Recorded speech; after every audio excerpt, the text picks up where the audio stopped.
Gotta wait for folks to get in. I apologize for that, everybody. My internet just crashed on me. I need to get with Xfinity and see what mistakes are they making, or maybe I need to pay for a better internet service. Mistakes are they making? Maybe I need to pay for a better internet service. It's rare that I even have my internet crash, to be honest, though.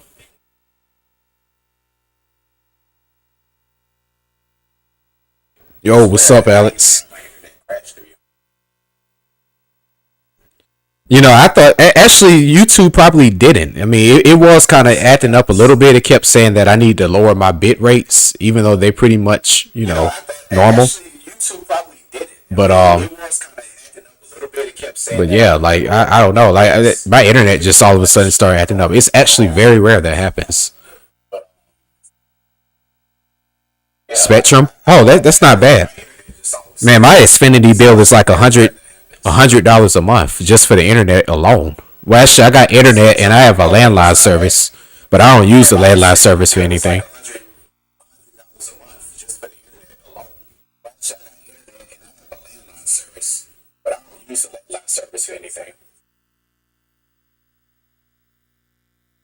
Yeah, it rarely gives me problems. I mean, that's one thing I don't mind paying for is internet because it's not like I'm trying to get a cable package. So whatever fastest internet I could get, I just try to get that.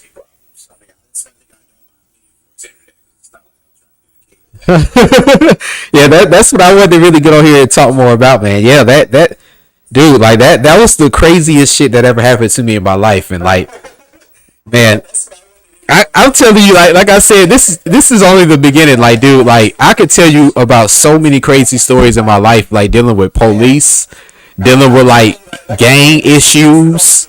Um, oh my god, dog. Like, but I ain't gonna lie though. Out of all of them, like that was the top one because it had the most effect. You know, it had a really big effect, and to this day, dude, like I ain't gonna lie, when I be smoking weed and stuff like that, like it's just be crazy to me because like up here in Atlanta, it's kind of a little bit more of a democratic state now. They don't really like criminalize the marijuana thing as much as they do like outside of Atlanta. Um, but I don't know. Still, with me, I don't smoke inside my car. I don't when I get my weed, my shit be in a fucking jar, like fucking Ziploc, goddamn, fucking Fort Knox sealed. If I've literally got pulled over several times with weed. The cops didn't know they had nothing on me. I had nothing on me because I had that shit in a jar. Talk normally, yes sir, no sir, no sir. Have a good day, sir, and they go on about their business. I go on about mine. Like, man, I'm telling you, man. Like, yeah, that shit there. It was crazy, man. And it's a lot of guys who go out here and like I said, you hear these rap songs and they be talking about the trap and all that stuff. But I just be laughing because I'm like, man, y'all ain't never had to experience the kind of shit I experienced where or what the trap actually could lead to. I'm like, you think that trap shit cool until them folks come in your house, boy. Shit. Prepaid router from Xfinity. Yeah, Xfinity's. They told me my bill was supposed to be $50 a month, but somehow it just all of a sudden crept up every single year. Next thing you know, I'm paying fucking $90 a month for my internet. You know, they kind of got me. I mean, it's like the internet thing is kind of monopolized. You don't have a choice but to get that shit. I mean, they got it. Like I said, I don't mind paying for internet. That's one thing I will say in my living situation. It's like, as long as I have my lights on, my water, and my internet service and my rent paid, I'll be fine. I can figure everything else out. Hold up, y'all. Let me get some ginger ale real quick.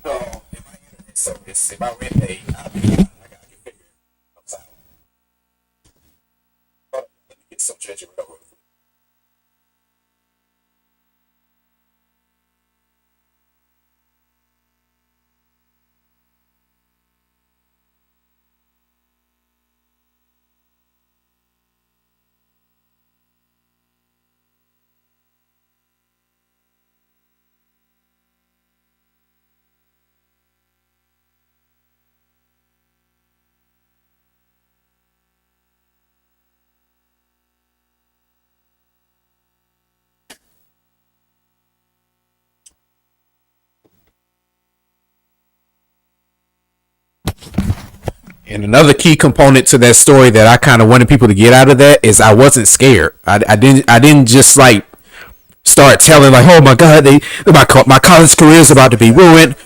Oh my god, like he was telling me, yeah, it was him. It was him. He sold it all. Please don't take me to jail. Like, man, when the folks came in there, I'm like, look, y'all got to prove to me why y'all about to take everybody to jail. Like, I mean, that's supposed to be what y'all say in the court of law. So I need to know all this evidence is real. Like, yeah, y'all saying that this informant told on him, but I'm not gonna lie, I was saying that, just to kind of, just save his face. But I knew, at the end of the day, he probably about to get his ass fried. I'm not gonna lie, that day I thought I wasn't fit to see him for years. But he got out like about a few months later, and they just banned him from the town. But man, like what they have after you get your door. I mean, after you go through like some type of charge, like whether it's a misdemeanor or a felony, they usually have what they call a discovery package. And in that discovery package, that's when you see basically how they got the information on you, all the transactions you made, what day you made the transactions, what individual you made the transactions with, what method they used to record it, whether they use an audio or a video transaction. I remember in that discovery package they had pictures of me. They had a whole like list of who I was, where I was in school at, what I was doing every single day, what on the days that he made those sales. They were saying what I was at home doing, what my brother was doing, what my roommate was doing, what his brother was doing. I remember in that discovery package they had all our pictures, I remember, and just what we were doing. Like everything was listed out so detailed. I just remember, dude, we were so paranoid after that shit happened. When my brother got out of jail, we thought them folks had left a bug inside our house. We was quiet for like 2 days, not trying to really talk too much, cause we thought that goddamn man, it's doing it again.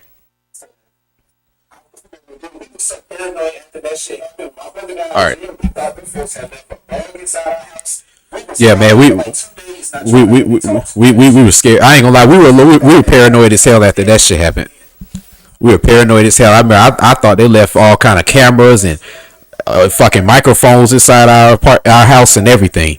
But nah, they didn't do all that. Like I said, after that kind of stuff happened, they already pretty much know. Like I said, they get that information. They go to the court magistrate.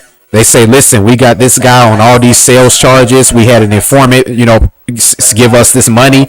We showed these transactions that he has. We want to get an arrest warrant for this guy, and we would like to get this warrant. And they say, okay, based on this evidence, okay, cool, you gonna get the warrant. And usually when they come kick your door in, they gonna do it early in the morning.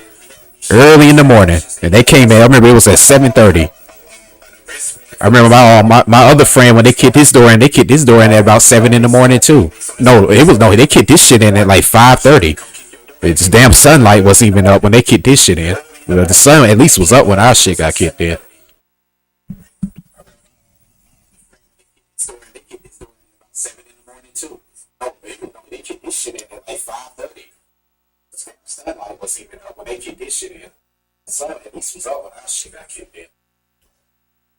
Yep, that was a crazy story, but yeah, shout out to Juice, man.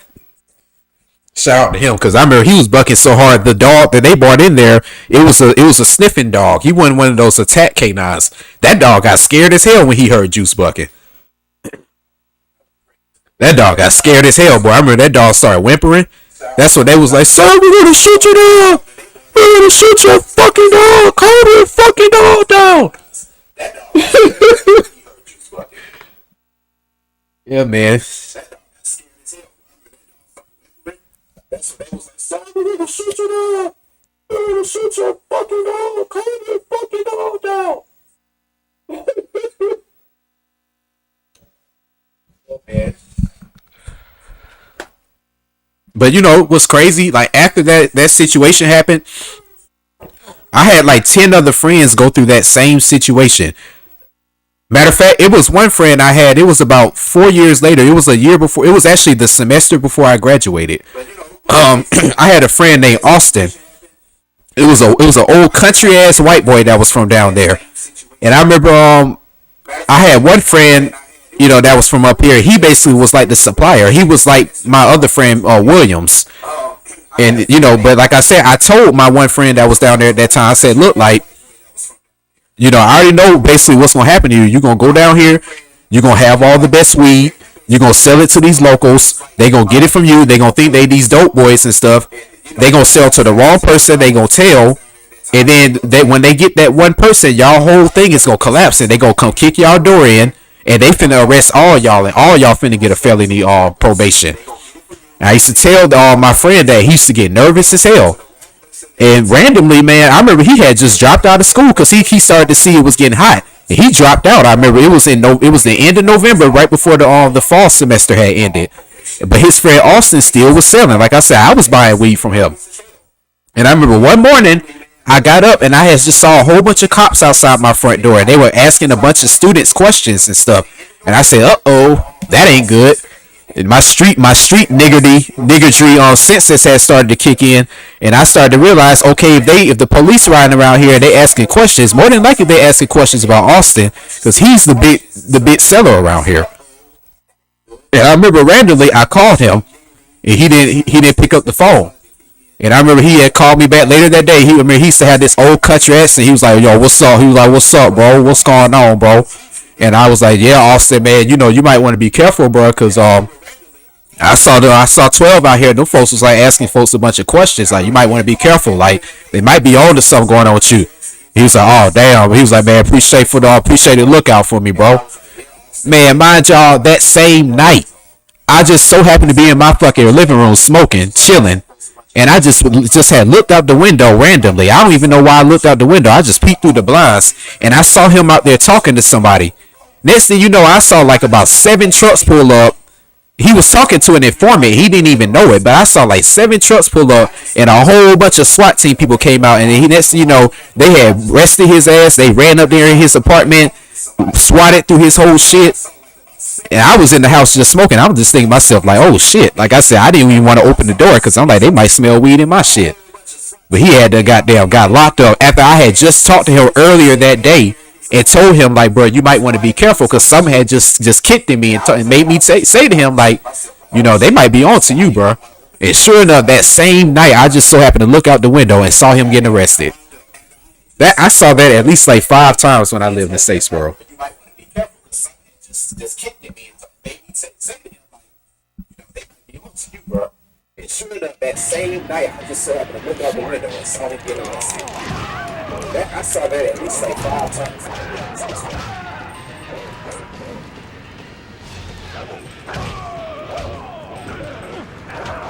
Oh shit.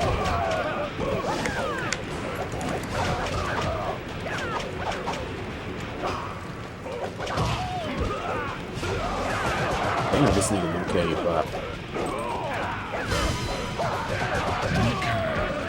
Wins. Round 3. Fight.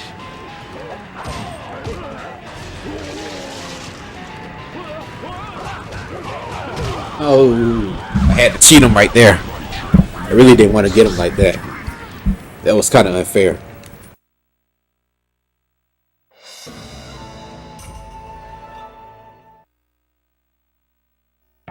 Oh, cheat him right there. Really didn't want to get him like that. That was kind of unfair.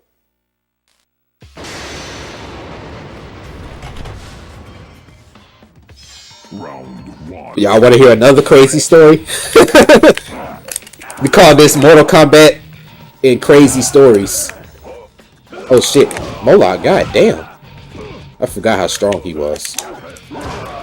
Oh shit. Y'all want to hear another crazy story? We call this Mortal Kombat. Holy shit. Crazy stories. Oh shit. Oh my god damn. God damn. Alright, here we go.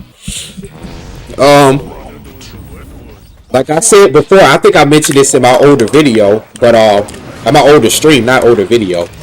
But when the game Grand Theft Auto San Andreas came out, like it really had a very large impact here in Atlanta. And oh shit. It had such a strong impact that it really, like, a lot of the gangs that you hear about, the Bloods, the Crips, the Vice Lords, and all that stuff, you know, it's like a lot of that really had started to come here to Atlanta and started to kind of take over. That was like around the same time in 2004 when when ironically San Andreas had came out. And like literally how the on San Andreas they have like the Grove Street family. That's like a real thing here in Atlanta. Like it's these guys on the south side. In this area we call Old National Highway and Gobby Road and Riverdale Road. Like you might have heard that rapper on 2 Chainz mention Riverdale Road. Like I said, that they was like a real game. Saying these dudes like the winning committed murders and all types of shit out here. But back in the mid 2000s, it was like a lot of that was starting to kind of like bubble and get really crazy here in Atlanta. And I was living in the midst of all that. I was about 13 years old. So, I was seeing, a lot of my friends in gangs. I was seeing a lot of them, saying, like I said, like skipping school, just hanging out, saying, gang banging. I would, like I said, get off the bus when I used to be in school. And I remember, my brother, like I said, he was kind of, it's like my friends, they weren't in my neighborhood, they weren't really like a gang like that. But it's like they were kind of cool with each other and had started a rap group. And then like it was just kind of associated to be like a gang. Like it had just kind of turned into some other shit. And like I said, we were on one side of Riverdale, which was like, like the one side that was like the east side, Riverdale, Jonesboro side. And like I mentioned before, that Grove Street, College Park, Old National, East Point, that was another side of like Riverdale. And we didn't really like fuck with that side of Riverdale. Like that College Park, East Point side, we didn't really deal with them like that. So anytime they were around, it was always a bunch of fighting, a bunch of shooting, a bunch of like, folks pulling up in other folks' neighborhoods, shooting the whole block up, having about 100, gang members out there fighting and shit like that. The police immediately getting called. It was so bad in Riverdale that we had a curfew to where like if you was even caught outside at a certain time, you could have got a ticket or got arrested because it was just so much shit going on the south side of Atlanta. But man, I remember like I said, it was so many little war stories that I saw.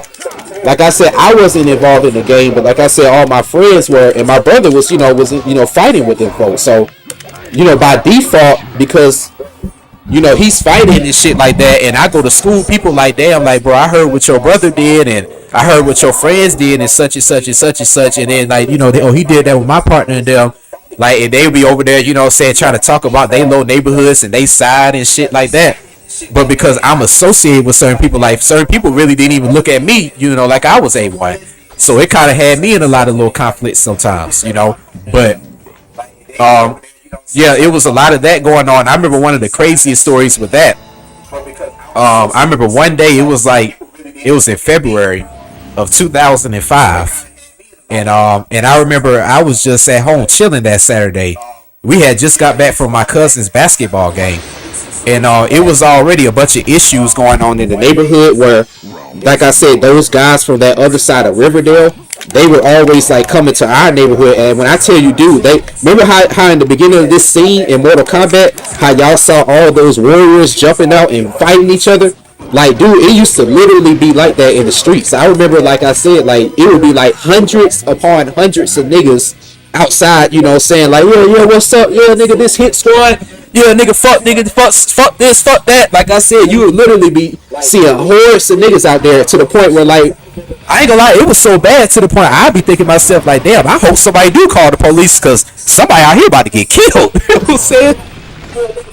Yeah, like, but one of the crazy stories I remember one day, it was one Saturday we had got back from a basketball game, and I remember my friend, matter of fact, my friend Ameen, like I said, I want y'all need to check this man's music out. The one who's a part of our Redstick Records, man. I remember he had got into it with some people, and they had basically came to our neighborhood and shit like that. And I remember like one day they had just came in horse, and I had looked outside the window because, like I said, I was younger than all these dudes, so it wasn't like I was outside fighting these folks.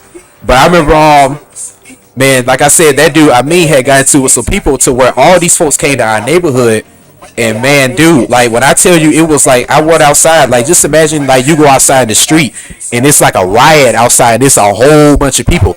These dudes pulled up in like 4 cars, and there was like 100 niggas outside. It was bitches out there that got in the car yelling and shit. And it was just like folks from my neighborhood. It was just like 5 niggas just.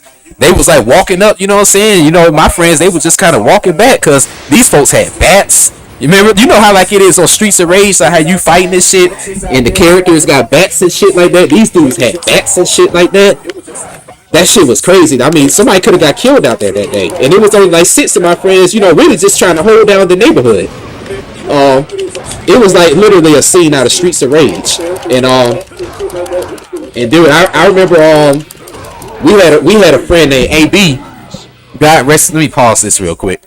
But we had a friend named AB. God rest his soul, cause he dead right now. He died. You know, over some bullshit. Really, he ended up getting killed over some stupid shit. But this dude AB was like the OG of our neighborhood. Like he had everybody on the south side pretty much shook. You know what I'm saying? And he was like my friend Shamari's older brother. And like he pretty much was like, you know, the big brother of our neighborhood. So whenever it was like fights and little issues that would go down, that was a little bit too much for niggas to handle. He was like the cheat code that we had that would come in and like help out, because he was much older than everybody. He was like, you know, he like damn probably 11 years older than me. Like, and you know, this man's from Cali, and he was a real Crip. You know what I'm saying? Like, you know, really like, you know, banging it. Like he was banging back in the 90s. You know what I'm saying? We met him. Like I said, I would go over his house and he was have a bunch of blue shit, and they just the way they carried themselves. I didn't know he was a Crip, but you know, that's what he really was. And they really took that gang shit seriously. But he ran like this game that we had here on the south side called the South Side Mafia. And he was into that shit real hard. And I remember, man, like I said, when all the folks came in, it was like, you know, basically approaching all my friends and them. That man came out of nowhere. Like he had, cause like in our neighborhood we had like a cut through everybody's house. I remember this dude ran through like 3 damn cuts and got to that street. And I remember he had bucked on like hundreds of people. He was by himself. And like I said, I remember he had squared up with this one dude that had a bat, and them niggas was scared. You know what I'm saying? Cause like I said, like it was 100 of them. These dudes had bats and all that shit. This nigga didn't have no gun. This nigga didn't have no bat, no nothing. He was out there literally squaring up with these niggas by himself, and them niggas was shook. And they was like, he was like, hell yeah, you know, y'all better not fuck my little homeboys, you know, whoop, whoop, whoop. And them niggas was backing up, you know what I'm saying? Then next you know, somebody called the police. The police had came through there, and then everybody just scattered like roaches. I remember it was so bad that they had left their car outside, because I remember one of my neighbors had called the police. And then everybody scattered, and I remember when they was running, I remember I had to open my back door. I remember my friend Josh had ran in our house. We was like, bro, come on. And I remember that nigga had to run in our house and hide for a little bit. That's what everybody always used to do. Whenever the police would come, you would always go to a neighbor house and go in there and hide real quick until that shit died down. But man, that shit was crazy. I'll never forget that, man. That shit was so crazy. And I remember that nigga had to run in our house and hide. That's what everybody always used to do. Whenever the police would come, you would always go to a neighbor house and go in there and hide real quick until that shit died down. But man, that shit was crazy. I'll never forget that, man. So it's just kind of funny to me how I played a lot of these violent video games, Mortal Kombat, Streets of Rage. Like I said, Fighting Force. All these games had violence in them, and it really prepared me for the stuff I was gonna have to deal with when I got to my teenage years, because that's all we used to do was just fight, you know. That's all we used to do as kids. First, it started off with us wrestling. Bitch ass. First it started off with us wrestling. Then it went from wrestling, you know what I'm saying, to like having the little bitty, small little games. Then it went from the games to fighting. Then it just went from fighting to shooting. Next thing you know, man, you know, years go by, you hearing, you know, a lot of people you was cool with going to prison, dead. Going to prison, dead is just left and right, man. You know, it just was crazy. Then it just went from fighting to shooting. Next thing you know, man, you know, years go by, you hear, you know, a lot of people you was cool with going to prison, dead, going to prison, dead, it's just left and right. It just was crazy.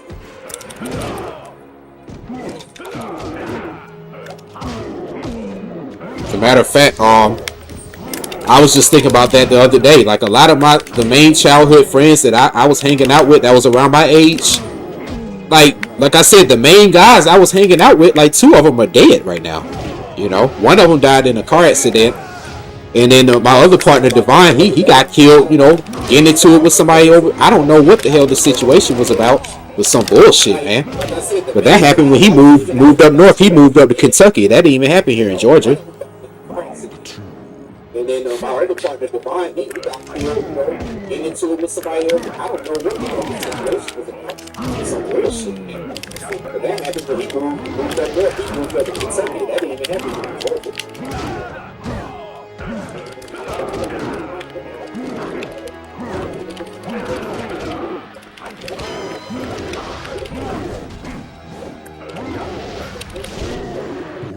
Wins. Round 3. Fight. I'm telling you, dude, that I ain't gonna lie, man. God rest that man AB soul. Like I said, that man AB is a real street warrior, man. Matter of fact, y'all should check out my brother's page on Blackbeard Mirage. He has a story. He has like a video where he was talking about AB. I ain't gonna lie, man. I got a lot of respect for AB, dog. Like, and like I said, man, personally, he was cool. It wasn't like when we was around him, he was always trying to act like a gangster. He was always goofy. You know what I'm saying? This man was always joking around, like doing funny ass shit, roasting niggas and shit. But I ain't gonna lie, man. In the streets, that man was a monster, dog. And what happened with him? He actually ended up going to prison. He went to prison right when I moved from Atlanta because they used to like steal a bunch of cars and shit like that. And I think he had stole my neighbor's car. And he had a whole bunch of other little charges on him. He ended up having to do like 10 years in prison. But when he was in prison, he was a monster. Like my friend Tim told me like stories about because my friend Tim also Ameen, the one who is our artist. He had also told us stories about when AB used to hit him up in prison, and he used to send him pictures of niggas that was just bludgeoned to death and knocked out from niggas he had, got to hooking with, fighting with and shit. I ain't gonna lie, that man there, I got a lot of respect for him and all. Like I said, but he was a cool dude. But he just, like I say, he's one of those original Cali guys, like, and then man, he ended up getting out of prison. And then ended up getting into some situation where it was some older guy that he had needed to get a ride from or something like that. And the guy got scared, and thought that he was going to do something to him, basically probably from his reputation. And the dude ended up shooting AB and killed him. That was all shit like 4 years ago now.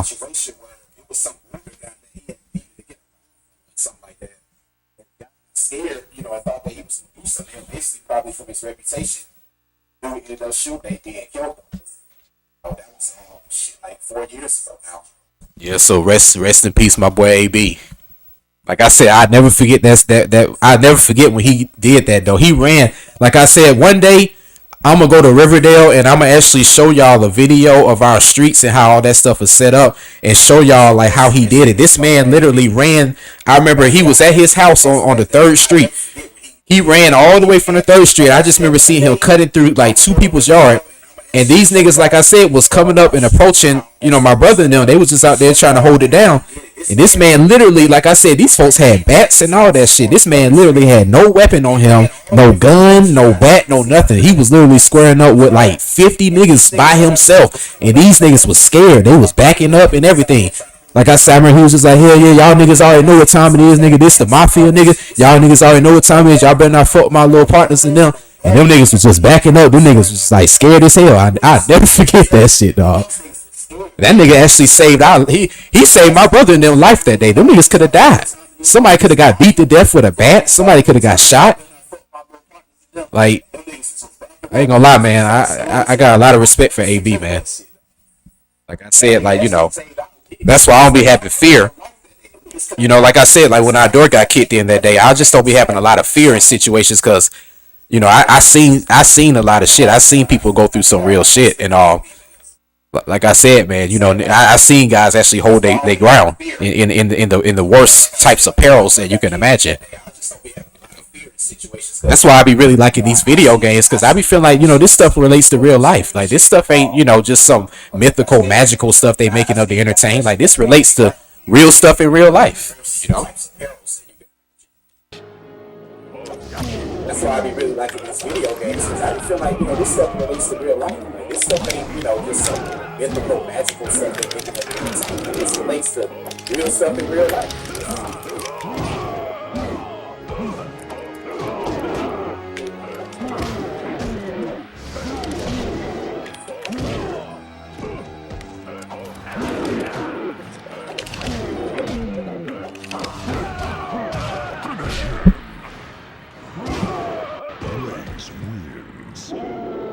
Yeah, I ain't gonna lie. And like I said, AB was from a different generation. Like I said, AB was about at least 11 years older than me. I was born in 1991, so that means he had to have been born in like 1980 or something like that. So those dudes, they were built differently. They were built a lot differently from kids that's younger. Like them dudes were more solid back then. They were more loyal, and they understood when situations come up that you gotta hold it down. Like I said, when shit like that happened, my brother and them, and even in my generation, when we used to have little issues, we were kids at that time. Like we didn't know the kind of dangers that we really were in. But when you're around somebody that's older, they know. Like I said, them dudes had bats. Niggas could have got shot and killed out there. Niggas didn't really know the dangers they were involved in because you so young and you built up on adrenaline and and the testosterone. You really don't be knowing the kind of situations you be in. That's how I like to know folks, a lot of friends that's dead. Matter of fact, I'm about to go into another story with y'all. Give me a second.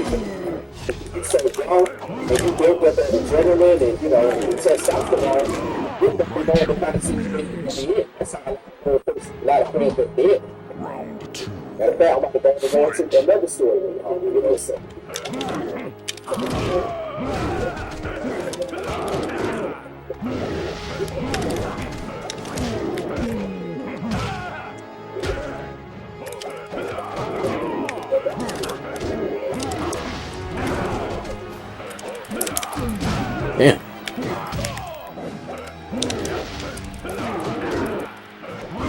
Yeah, gotcha. Ah!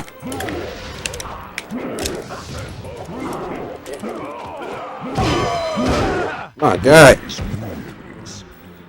Okay.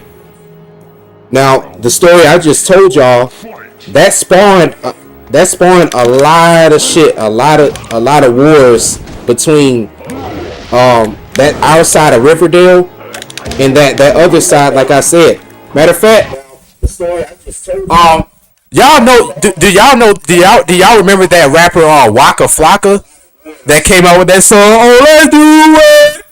And that bands to make her dance and all them other songs and all them songs. I know y'all know who that dude Waka Flocka is.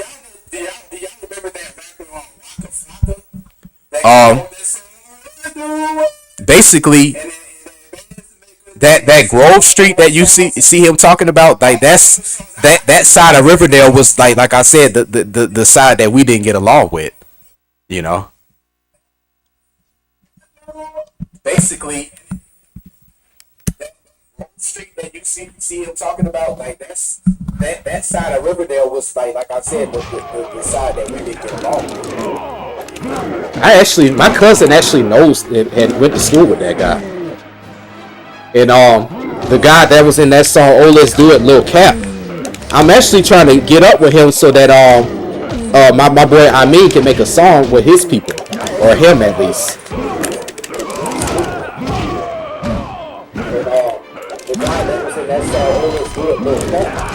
What? Yeah. Oh yeah, but the story, like I said, these are real, true stories, and you guys are gonna see documentaries on this stuff and everything in the future. But that story I was telling y'all about when AB did all that stuff, that spawned, like I said, a lot of shit, and you guys gonna see documentaries on this stuff. Matter of fact, it was another one in between that was crazy too. I remember one day when I was in basketball practice, because like I said, when the basketball team we played for was on that side of Riverdale, and all their people used to play on that same team. So I was very awkward when we would be like there and stuff, and You know, it's like we on the same basketball team as these dudes, but they in a whole different like street gang. You know what I'm saying? And it's like niggas, you know, like we'll be playing basketball with each other and then after practice fighting each other. It was crazy. But man, I remember this story was crazy. I remember one day it was at the basketball practice. We were waiting for my mom. It was me, my brother, my friend Josh, and our other friend Mortez. And I remember we were waiting for my mom to come get us and shit like that. And you know, and them niggas already had cars and stuff like that. And they already, like I said, it was this dude named Danny, and his brother had played on the same basketball team. But like I said, all the little hit squad dudes, they all, you know, was already around that College Park area. So, you know, they basically just called them up and said, hey, these Palisades dudes, you know what I'm saying, they over here right now. Like you know what I'm saying, y'all pull up, y'all come on over here. Like they over here right now. They play on the same basketball team as us. So one day, I ain't gonna lie, they caught us slipping. We got out of practice. We sitting there waiting for my mom to come. And we were just sitting outside chilling. And I remember one of them had ran up to my friend Mortez. Because remember I was telling y'all how they used to come to our neighborhood and fight. When they did that, one day my friend Mortez had pulled off one of my neighbor's mailbox and had slung one of them niggas in the head with that shit. And the same dude he hit in the head with it was on the basketball team as hell. And I remember we was sitting there waiting for my mom. Like this shit was like a fucking San Andreas mission, like where you gotta hold off the enemies before the help comes. Like we was literally sitting there waiting on my mom to come. And then I remember that dude came up to my friend Mortez. And I remember he was like, hey, ain't you that fuck nigga that hit me with the mailbox? And he just swung on him. And then like I said, them niggas had swung and hit my friend Josh. They didn't swing and try to attack my brother because I was there, and you know what I'm saying, I was younger. And I guess, you know, they ain't really want to, you know, try to get me involved in this shit because I was younger. And I ain't gonna lie, bro, like they had us so goddamn fucked up. We had to leave my partner Mortez there. He had ended up getting jumped. You know what I'm saying? Because it was that bad. Like it was like 14 of them niggas. You know what I'm saying? It was just 3 of us. And I remember, man, like I said, I remember we had ran, bro. I ain't even gonna sit here and cap because it wasn't like niggas had a gun. You know what I'm saying? Sometimes if you outnumbered like that, you can't be sitting there having your pride getting jumped. Like you gotta know how to get the hell out of the situation. I remember we had ran, bro. I'm not even gonna sit here and lie. And I remember when we ran and shit like that, them niggas did what they had to do. They jumped in the car. And I remember them niggas had seen us, and they started throwing up their little gang signs and shit. They was like, hit squad, hit squad, hit squad. And I remember them niggas had just drove off. That shit was crazy as hell, bro. Niggas had seen us, and they started throwing up their little gang signs and shit. They was like, hit squad, hit squad, hit squad. And I remember them niggas had just drove off. Shit was crazy as hell, bro. And like I said, man, it was just all these war stories, like all this shit happening over and over and over again. You know? Until one day, I remember, like I said, all that shit just kept happening over time and over time. And then it became that April. That story I just told y'all, that happened in March. That April, it was a Saturday, I remember, and it was a party that happened. This is the big story. This is the one y'all might want to listen to. And this is a true story. Like I said, I'm not lying about this. But it was one day. It was in April. Ironically, I remember that Friday. I remember I got up that morning and me and my brother was talking about that night how we was gonna try to beat a couple of missions on San Andreas. And he was in high school at that time, and I was in my last year in middle school. So, you know, like I said, we rode different buses, and we got home at different times. So I remember when I used to get home, I used to sit on the porch and just wait for him to get home so I could get inside and shit like that. And he wasn't coming. I'm like, damn, like, what the hell is going on? Like, you know, what the hell this man at? And then I remember my friends got off the bus. They was like, bro, you might want to go in the house, bro. Somebody might, you know, say try to come and shoot up the block, man. Like, you might want to go in the house. That boy Chaz done got into some shit. And I'm like, god damn, boy, this ain't good. I'm just like, damn, boy, this ain't good. And I remember, like I said, that evening, my dad, like I said, it's rare that my dad would even like get involved in anything. He only got involved in shit when we got in like real trouble. But I remember he had came in, got my brother, because he lived all the way out here on the east side. We was on the south side. And I remember when he came and showed up, got my brother, you know what I'm saying, went home and stuff. And I remember he was just yelling at him and shit. He was just like, "You idiot. Like, you went in down here and you done got in a gang fight. You done used a knife and all this shit." The fight was so bad because what happened, my friend Shamari, that guy AB's brother, they used to be in school bickering back and forth, like, you know, with these niggas that was in the other gang and shit. But the whole issues they used to fight over was about females. And one day, like I said, it was this other dude they used to beef with named LaQuell. And one day, like, you know, they used to always be talking shit back to each other. But this one day, Shamari and him just got to squaring up. Like, they was about to get to hooking. But, you know what I'm saying, my brother had already seen this situation before and was like, "Nah, I'm not finna let this nigga slide." And he had just jumped in the fight and just came in and just stole this nigga and, like, literally had his shit leaking. Like, bro had, like, a big-ass gash in his cheek. It was so bad, they thought that he had, like, used a knife, you know what I'm saying, to hit him. And then, like I said, after that shit happened, it was some niggas that started stomping my brother out because, you know, like I said, the niggas that bro was with was on the football team and they was cool with him and stuff. And it just caused like a big ass commotion to the point where niggas was like ready to come to my neighborhood and try to shoot our house up. They was like looking for where my brother lived, looking for where we lived at and all kind of shit. Like, it was crazy. But, you know what I'm saying, it had to be done because it was just a bunch of bickering back and forth. It was like eventually nigga gonna have to get either shot or swung on. And you know, and my brother, you know, did that shit. And like I say, he had got suspended. He pretty much had got kicked out of school for the rest of that year. But that next day, it kind of had led to a lot of commotion, you know, in the streets. And niggas was just like looking for like people on my side of Riverdale really to just beat up and antagonize. And we had a friend named Larry, you know, who was older than us. And it just so happened that, you know, when they was out riding around looking for niggas on our side, they just so happened to see Larry going inside the gas station and they caught him and jumped him. And you know, Larry was the kind of guy that, you know, he ain't really, you know, like really being like taking an L like that. And like I said, prior to this, it really was just a lot of fighting. Like, nobody was really like using guns and shooting and doing all this stuff yet. You know, this was before all that stuff started going on. And Larry, like I said, had got jumped. And, you know, like I said, he kind of had it, you know, he used to have an emotional problem. And he didn't like that shit when he got jumped. So he went to my cousin that night, and I remember they was at home eating crab legs. And my cousin had like a little 32 or a little 22 or something like that. And he knew somebody like that was in another game that we knew that had like a Glock 9 or something like that. And I remember he went to him and was like asking, like, you know, saying like, bro, like, get me up with him, you know, saying so I could go get the gun and shoot at these niggas.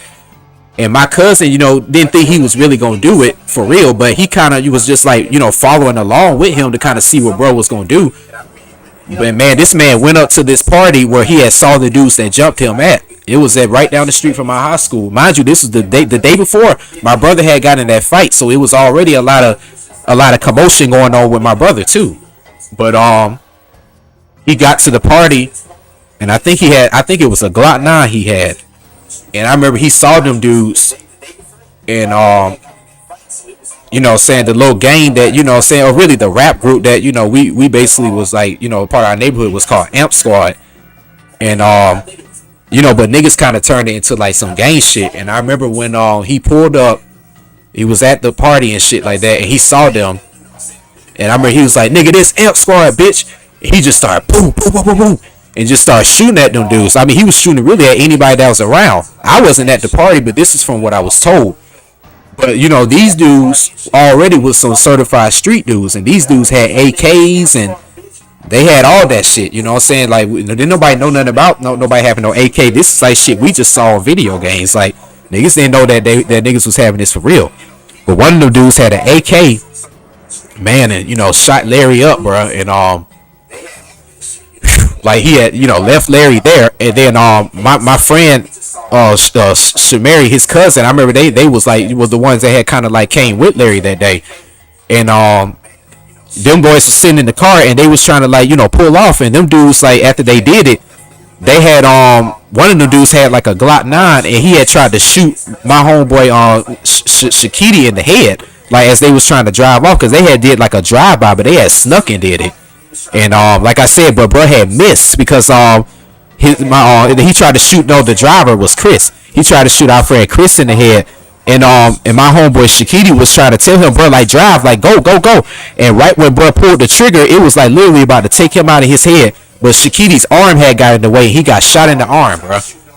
And Larry that night, man, he had took like, you know, saying some AK bullets. He had died that next morning. And that was actually the first friend I had that I actually knew, somebody that I saw every day, somebody that I actually spoke with, you know, that I actually saw was gone. I was 13 when that happened. Yeah, and it was just a lot more after that, but you know, yeah, that just from all the wars I was telling y'all about, like that's what it led to. Led to that shit. And then as far as what happened, the dude who did it, he ended up going to prison for it. But he, you know, of course, it was a self-defense, so it ain't like he had to do a lot of time. And you know, and what was crazy is the dude that almost shot our friend Chris in the head. I mean, he tried to apologize to them about the situation, you know, when they was in court about it. But you know, this story, you could look this up. You could look up this, his name, Larry Bishop Jr. You could look it up. He died. It was in April of 2005. This was all over the news. It was all over the news everywhere. It was all in the streets. Like, it just gave everybody in our neighborhood a bad look, a bad name. It's just like I said, none of that street stuff. None of it turns into nothing good, man. None of it does. Yeah, he died. He died from his pride.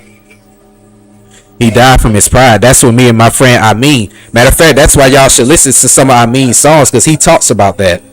Yeah, man, Larry died from his pride because he didn't like the fact he felt embarrassed. I mean, if you lose a fight and you get jumped, you know what I mean? It is what it is. Like, at least you live, you know what I'm saying, to fight another day, like Pop said on Friday.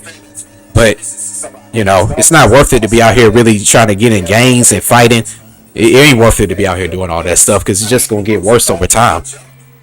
But like I said, prior to that, nobody was shooting guns. I mean, people was shooting guns in the air to scare folks off, but it was never on that level. But like I said, they knew that they had to be strapped that night, because after that fight my brother had got in, it was just a lot of turmoil going on and a lot of just negative vibes that was going on. So when they was going around looking for people to jump, they knew they had to be strapped. So like I said, the boys had AKs and all kind of shit, man. And Larry just had no idea. Larry had no idea what he was going into with that situation, and nobody told him to do it.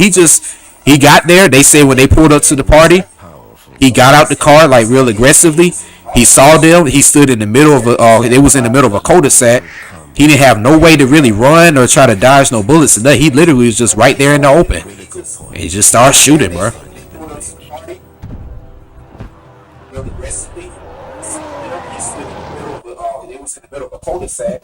He didn't have no way to really run or try to dodge no bullets. He literally was just right there in the open. He started shooting, bro. Yeah, man. A lot of little stories I could tell y'all, man. I had a friend, my friend Devon. Like I said, I might as well tell y'all about him too. I didn't know too much about his situation, but like I said, he also was a guy that had a lot of pride and stuff like that. And ironically, Devon is a Scorpio, just like I am. His birthday was the day before mine. But I'm more of a different Scorpio. Like, I'm the Scorpio where I kind of have already gone through the death and regeneration process, so I'm a lot more humble about life, and I kind of like to sit back and enjoy stuff. He was the Scorpio that kind of like had the ego and the pride, and then would get real obsessive about stuff. You know what I'm saying? And that's not really who I am. I don't really obsess about nothing. I just like to know what's going on around me. But Divine always used to, like, you know, like just want to prove everybody right. I remember there'd be times like niggas would tell me, man, we really want to jump this man, but because of you and we know your face card is cool, you know what I'm saying, we really not gonna touch him. Because like I said, they knew if they tried to fight him, then I was gonna have to jump in because that was my partner. And like I said, man, you know, his dad was in prison, so he had a lot of issues at home. He had two sisters, So he ain't have no brothers and other males he could really conversate with besides me and my other friend Maurice. But and then he had two younger sisters, so I can only imagine the kind of stress he had from that. Niggas trying to talk to his sisters and all that kind of shit.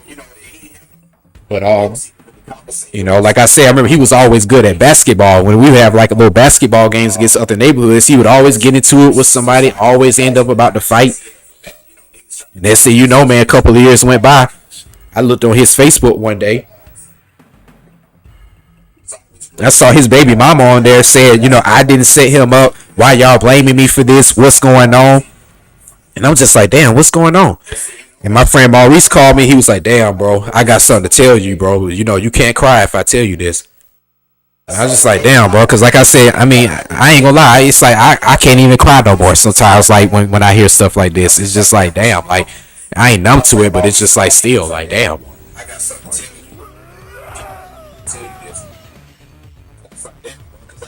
And this, he told me, he was like, yeah, man, Devon. He's like, I heard Devon died. I was like, damn, for what? And then when I looked his case up, I heard that it was some Indian dude, some nigga that he had got an issue with over something. I don't know. But apparently one morning, the boys had ran in his house. I guess tried to jump him or do something. I don't believe they was trying to rob him. And then I guess through him defending himself, somebody pulled out a gun and, and shot him up. He died. Like I said, this man, like I said, I knew him. I used to spend the night over his house, knew his mom. I never forget one time this man had burnt his kitchen. I mean, we were getting ready to have a basketball game. This man had burnt his kitchen. He had to spend the night over my house for like a week. I mean, this is somebody I knew. And he ain't here no more.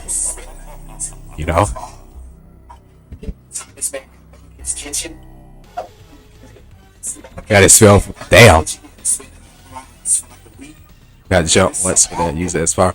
Yeah, that getting jump shit. That shit sucked, man. I got jumped several times. That shit ain't cool. Like I said, I see why some kids to go run and get a gun. When you get in situations like that. But like I said, growing up, we were always used to fighting. Like I said, we started out from wrestling to fighting. And it just went on from there. So I mean, it wasn't ever no problem for me to just take an ass whooping. Situations like that. But like I said, we were always used to fighting. Like I said, we started out with wrestling. It just went on from there. So, I mean, it wasn't ever no problem for me to just take an ass with. Yeah. Yeah, but I'm not gonna lie, man. Yeah, that situation with AB though, like I said, after seeing shit like that, and I was 12 and 13 years old. It's like really nothing else I saw after that was really like could compare. It's like, man, I seen some real shit out here. Seeing shit like that when I was 12 or 13 years old. It's like really nothing else I saw after that was really like could compare. It's like, man, I seen some real shit out here. Round 2, fight.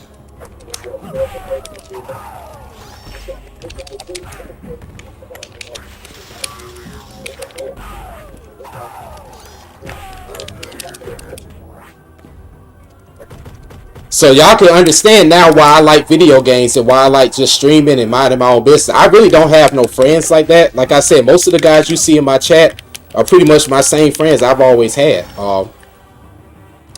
Damn. I don't really be trusting too many new people like that. Like I said, I really only like hanging out with y'all guys, to be honest, on the chat. I'm just gonna be honest. I don't really be trusting too many new people like that. Like I said, I really only like hanging out with y'all guys, to be honest, on the chat. I'm just gonna be honest. But yeah, like that's the best thing to do, man. Like I said, thank God we got video games, because I ain't gonna lie. To be real, man, these video games don't really save a lot of folks' lives out here. Because like I said, when you get older, you're going to start having a lot of your friends feeling like they got to go out and do this and do that. And they feel like they missing out on a bunch of stuff. But I ain't going to lie, I really think about, like, a lot of the reason why me and my brother and a lot of people I know like to sit at home. Because a lot of these niggas don't have to deal with the law. A lot of these niggas then had to go to prison. They had to deal with the law. You know what I'm saying? They had to, have their freedom snatched. They had to have they livelihoods jeopardized. So, a lot of people be really wanting to just be at home and just relax and be in their own environment and stuff. Play video games and just do the simple things. You start to appreciate that stuff a lot more, when you go through those type of things in life. And a lot of people just don't go through that. So they don't really be understanding, why the way you are, honestly. Play video games and just do the simple. You start to appreciate that stuff a lot more. When you go through those type of things. Yeah, that's good, Alex, man. Stay that way.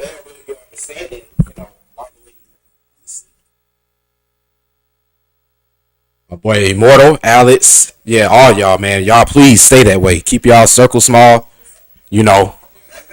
Keep playing these classic games. Keep trying to grow y'all's brands and stuff. And, we'll be all right, honestly. Yeah, all y'all, man. Y'all please stay that way. Keep y'all circle small. Keep playing these classic games. Keep trying to grow y'all's brands and stuff. We'll be all right, honestly. And just be around like-minded individuals. Be around people that that's on the same stuff you are. Don't let nobody that's around you drain your energy and take you away from your creativity, because that's what's gonna keep you alive out here. Just be around like-minded individuals. Be around people that that's on the same stuff you are.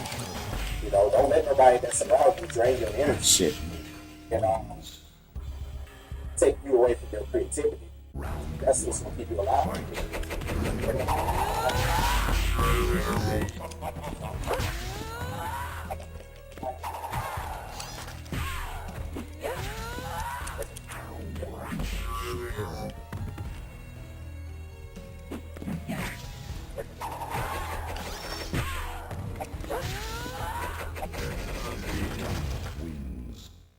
Like I said, bro, it's easy for me to not be worried about sex. It's easy for me not to be worried about a quick buck.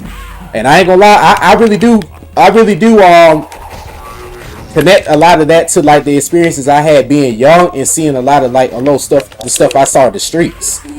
Cause I just saw how quick gratification, ego, pride, and vanity. I just saw how that shit can really fuck you up out here. And I ain't gonna cap, bro. Like that's why, like I said, like I thank God I really did see a lot of that shit when I was younger. Because I see a lot of my friends, they tried to do that when they got older, and a lot of them, man, they ended up going to prison. Like I said, bro, I was looking at my middle school class, and a lot of people I graduated with, man, at least like when I be looking at them, and like I said, seeing their Facebook pictures, I would be seeing them but a whole bunch of prison pictures, free Rod Dog, RIP this person, RIP that person. It be bad, bro. For real. It be bad, man.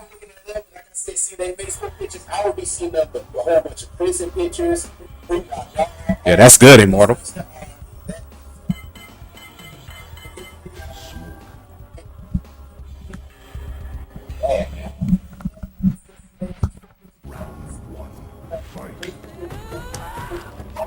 That's good.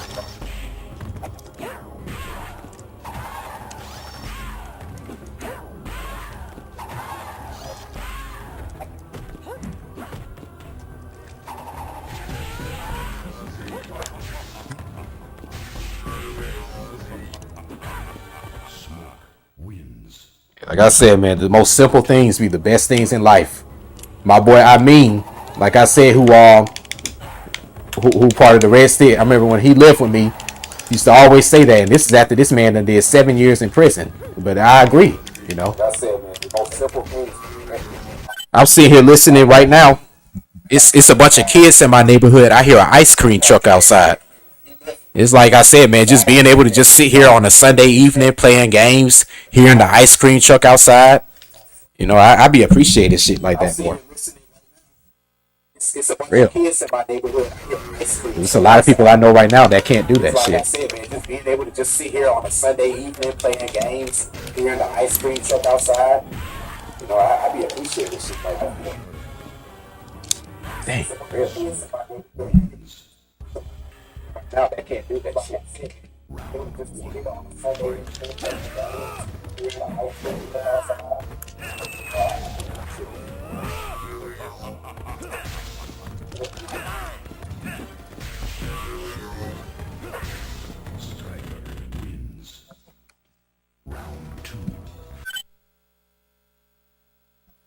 Somebody trying to rob somebody. That's crazy. That's fucked up, man. That's all I'm saying. People would just be getting desperate. Like I said, instant gratification and not wanting to, to stick to a hard work ethic, trying to, take an easy route out. That shit bad, boy. Threw their lives away for material possessions. Yeah, it is, man. Like I said, man, me, as long as I got my video games, like I said, everybody's not really into marijuana or drugs or anything like that. I just need my weed, my video games, my housing, electricity, water, and I'm fine. And a transportation, an A1 way to get from A to B. As long as I got that, I'll be fine. Like I said, everybody's not really into marijuana. Hey, lie about that, man. I just need my weed, my video games, my housing, electricity, water, and I'm fine. And a transportation, an A1 way to get from A to B. As long as I got that, I'll be fine. Hey, lie about that, man.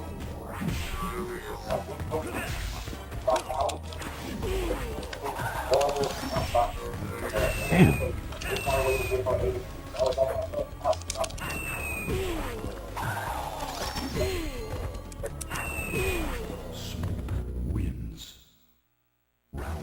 Yeah, you got to just know what you want out of life. Usually people who get into those type of situations, losing their lives over robberies and that type of shit, like I said, they don't be really knowing what they want out of life. And they just go out here and will try anything they feel like that gives them that gratification. And next thing you know, you done jeopardize your whole life for that shit. Those type of situations, losing their lives over robberies and that type of shit, like I said, they don't be really knowing what they want out of life. They just go out here and will try anything they feel like that gives them that gratification. And so you know you done jeopardize your whole life with that shit. I mean, that's what happened to Larry. Like I said, nobody told him to go do that shit that night. He could have, that same night he did that, man. That man could have went to my cousin's house. But then again, I kind of feel like my cousin is to blame for that shit too. Because, he was the kind of individual who would really hype a nigga up to do some shit like that. Not to say that I'm going to put that on him, but he's just that kind of individual, honestly. That's why I don't really fuck with him to this day. But, I mean, he could, because like I said, they was eating crab legs that night. He could have just told that man, fuck them niggas, man. Like, don't worry about that shit, bro. It happens. It is what it is. But just come get some of these crab legs and just chill out for the night. He had did that, he'd probably be alive right now. I mean, because like I said, they was eating crab legs that night. He could have just told that man, fuck them niggas, man. Like, don't worry about that shit, bro. It happens. It is what it is. But just come get some of these crab legs and just chill out for the night. He had did that, he'd probably be alive right now. But his pride, like I said, man, his pride drove him to do that.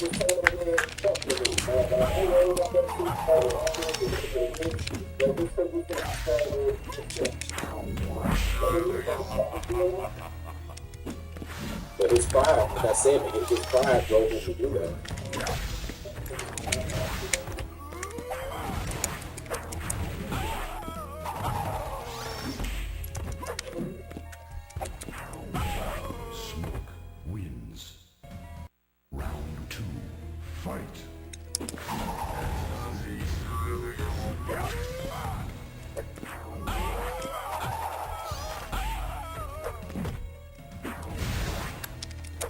Damn it.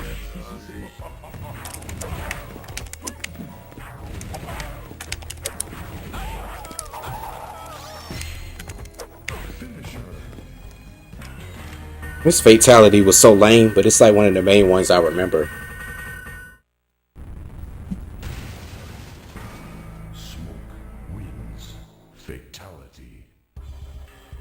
Yeah, that's what's up, Immortal. Yeah, just take my ass at home. That's the same thing I do.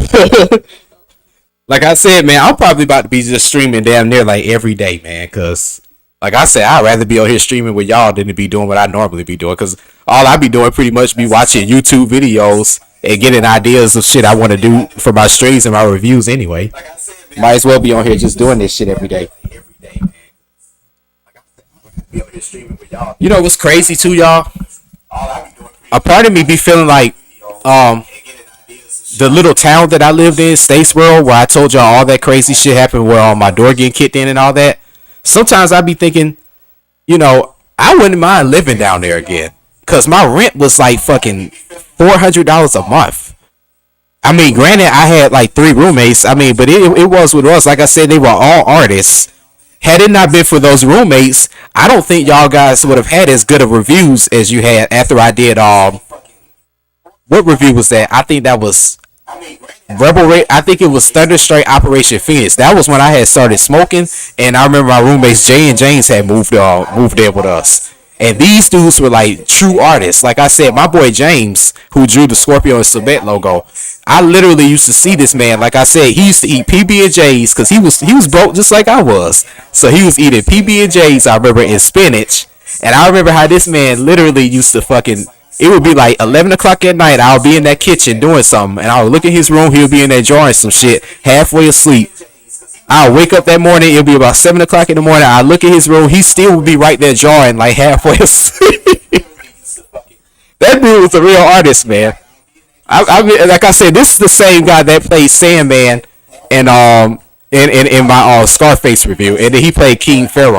I ain't gonna lie, man. I miss living with him, man. That man was a true artist. He was a true artist. And like I said, when you was in college, you know, you just were more likely to be around people like that. But once you get outside of college, you're gonna be around a bunch of losers, boy, for real. That's why sometimes I be thinking I wouldn't mind going back down there, living down there, recruiting some people to help me with my production stuff. Shit, my rent would be like $900 or $1,000 less than what I'm paying now. I'd be living like a god down there. Bunch of losers, boy, for real. That's why sometimes I be thinking I wouldn't mind going back down there, living down there, recruiting some people to help me with my production stuff. Shit, my rent would be like $900 or $1,000 less than what I'm paying now. I'd be living like a god down there.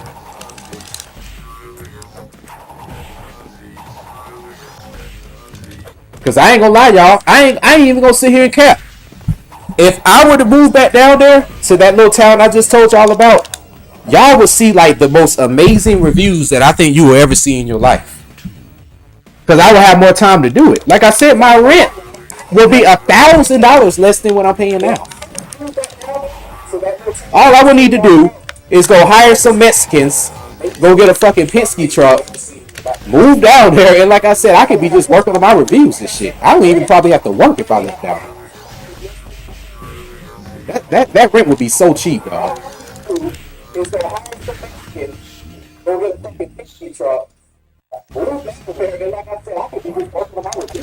Shit.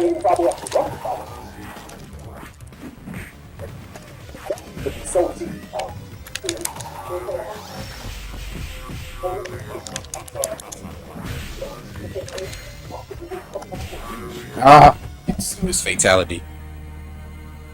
Oh, he fucked up. The fuck happened? Wins. Fatality. He ain't do no fucking fatality. I just sat there. You don't get no credit for that. Fuck happened?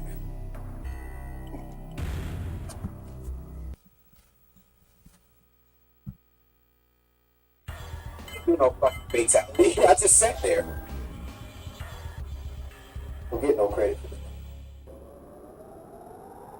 Round one, fight.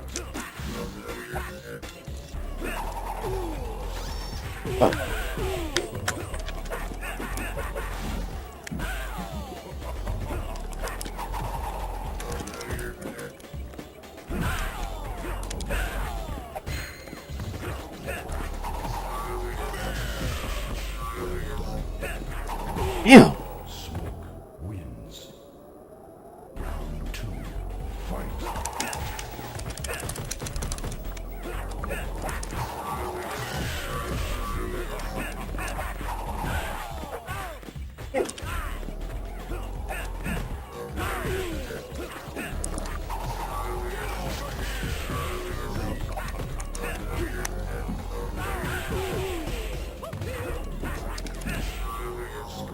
Cause I'm not gonna lie, man. Once you get out of college, you gonna really realize, like I said, like a lot of the people you were friends with in high school, the people you grew up with and stuff, it's gonna be really hard to be around them. I remember when I got to be 21 years old, and I went back to my old hood and visited, and was around some of my friends. And I remember just smoking with them. And like I said, when these niggas smoke, like I said, when I smoke, hell, I just smoke now. I'm high right now. Like I said, I be like this all the time when I'm high, just thinking about my thoughts, thinking about stuff that happened in my past, and just really elaborating and analyzing stuff like I do. Like that's all I do when I smoke. So my mental state be going to like a whole nother level. So when I start being around these guys, it's like you the one doing all the talking. You like 50 times smarter than everybody you around just because you used to doing schoolwork and you used to having to think differently and critically. So it's really hard to be around people that's a lot less smarter than you. So it just got to a point with me. I'm like, damn, I'm getting tired of having to be the one doing all the talking. I'm tired of the one having all the resources. I'm tired of the one, saying, giving all the knowledge about everything. It gets to a point where you can't even be around certain people like that no more. Because not that you just smarter than them, but shit, like I said, your mind state just be at a much higher level.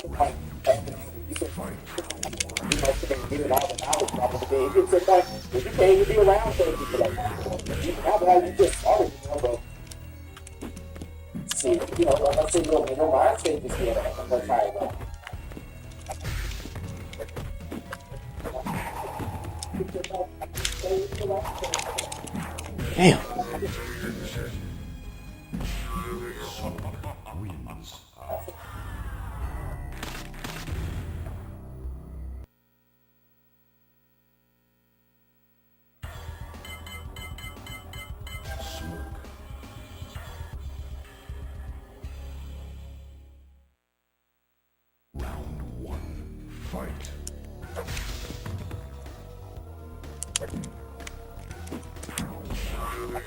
As a matter of fact, just think about the girls you probably had a crush on in high school. By the time you graduated college, dude, them girls are gonna seem like nothing to you, honestly. Seriously.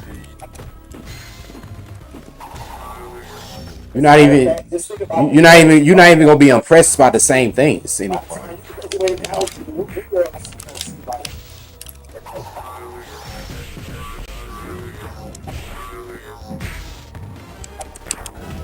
This nigga be rocking, man.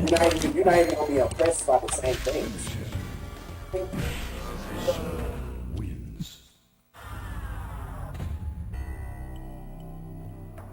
Yeah, I ain't gonna lie, man. That moment really hit me when I turned 21 years old.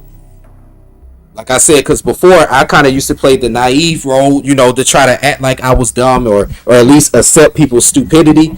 But once I got 21, that's when life had got real. I started to realize, like, damn, like I know a lot of guys right now that's dead. I know a lot of people that never had an opportunity to go to college and stuff. Here it is. I'm in college. I got this opportunity to do this. I'm about to start my brand with SNS. I'm a real adult now. It's like that. When I hit 21, I remember that's when that shit hit me. I remember that shit. And it just got to a point when I started being around my friends that didn't take advantage of the opportunities. They still were thinking like kids to me. It just got hard to be around that. You know?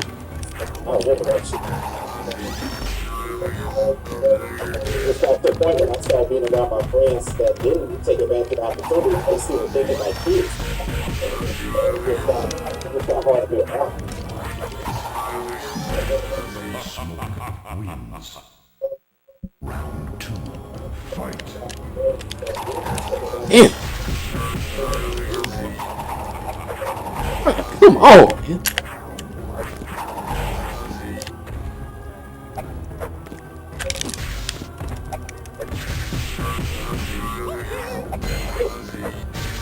Smoke wins. Oh. Fight. Ah.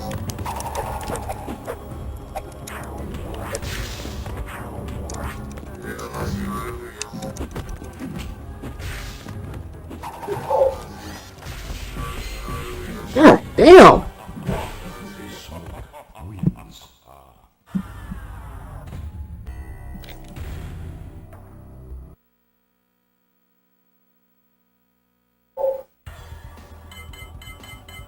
Damn.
Yeah. Oh shit, this is an endurance round. It's about to get ugly now.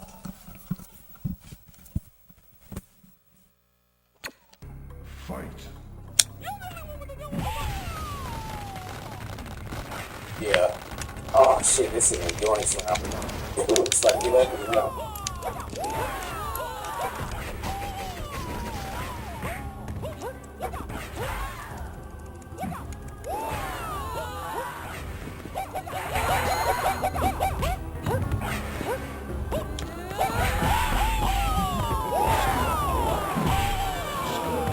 Wins.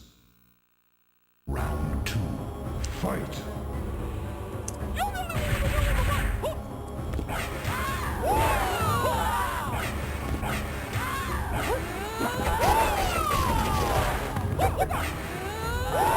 Damn it, stop blocking.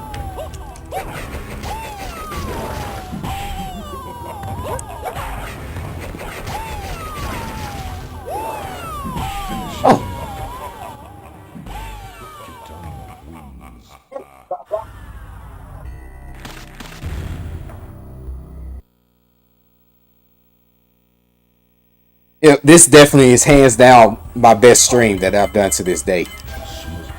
I just dropped a lot of jewels in this one. I'm not gonna lie. Round 1. Fight. This definitely is hands down my best stream that I've done to this day. I just dropped a lot of jewels in this one. I'm not gonna lie.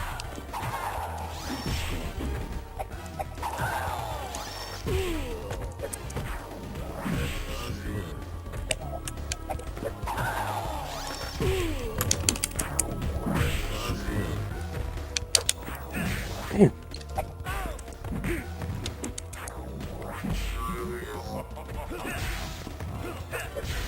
Scorpion wins. Round 2. Fight.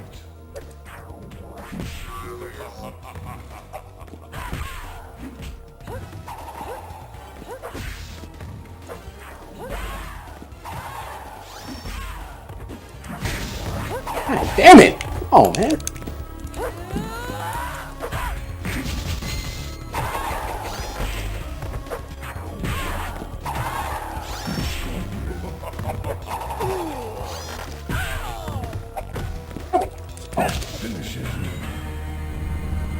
Oh, he's taking me to hell.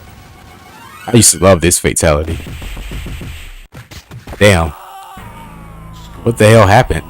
He got jumped. We was just talking about people getting jumped.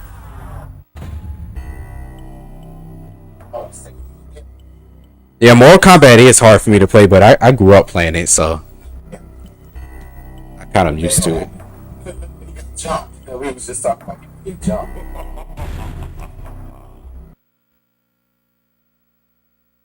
Yeah, it's hard for me to play, but I grew up playing it, so kind of used to it.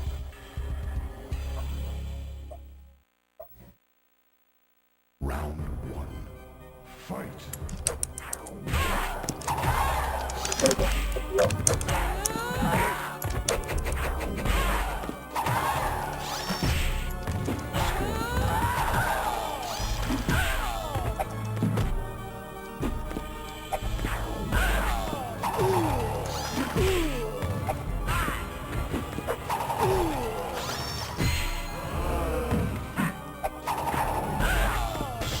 Okay. Wins. Flawless victory. It was.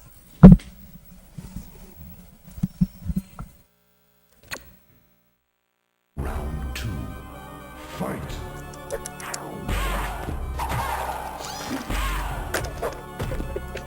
It was.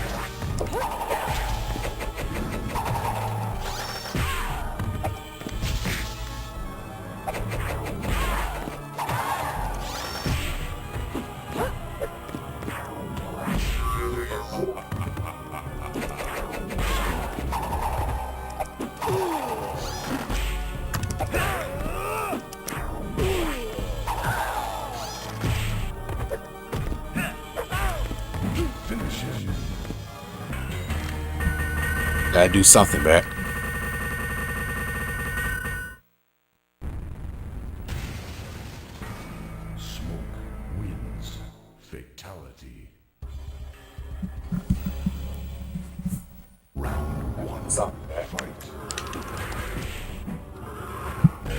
And see how much easier Mataro is on here with smoke.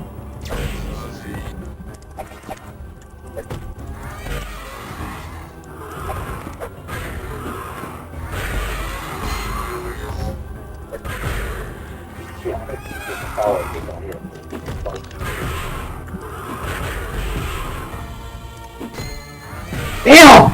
Come on, dog. Round 2. Fight.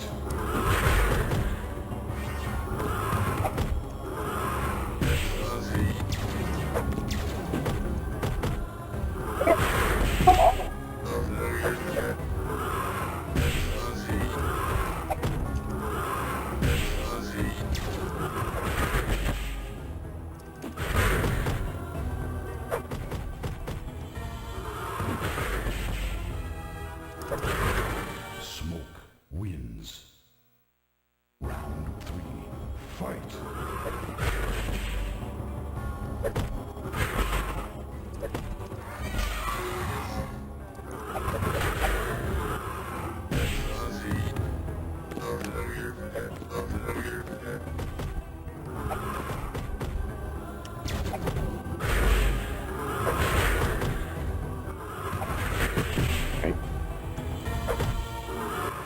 Damn. Oh man, damn! Wins. This nigga be cheating.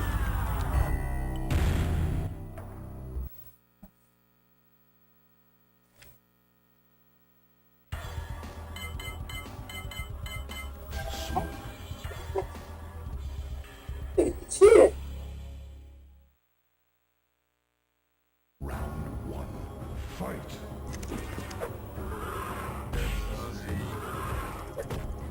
Ah, fuck.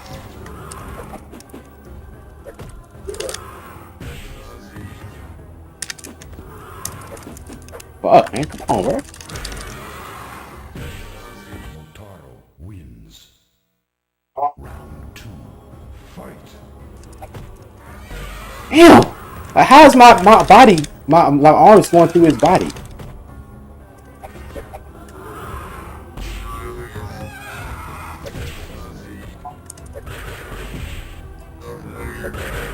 I swear it's like at this part they almost let you get lit in on him. Like, look at this. He not even blocking. It's like the game letting me get lit in.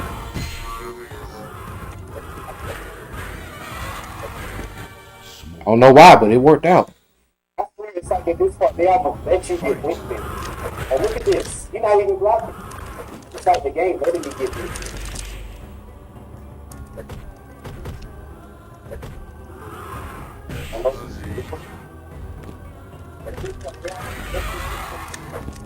Damn.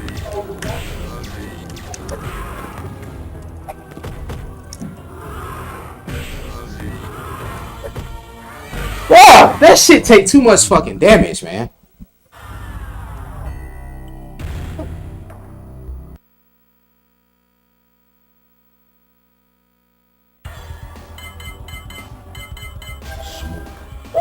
Shit take too much fucking damage.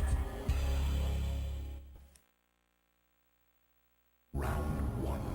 Fight.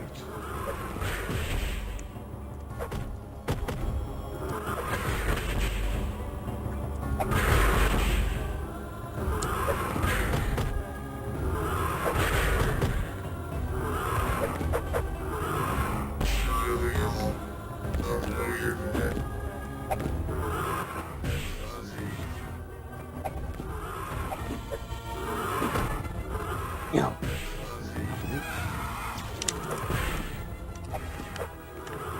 Come on. Come on, man. Damn. Mortal wins. Round 2. Fight.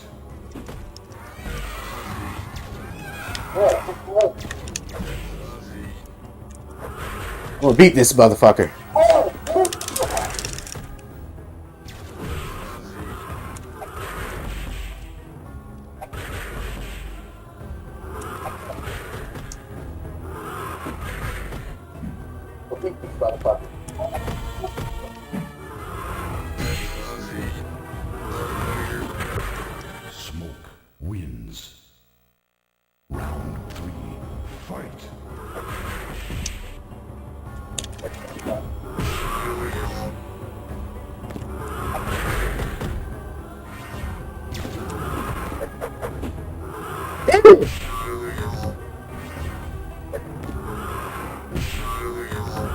This man be cheating that shit.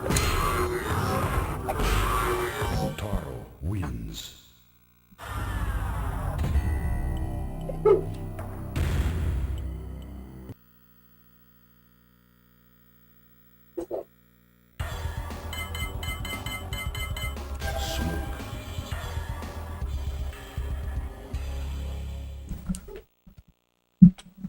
Round one, fight.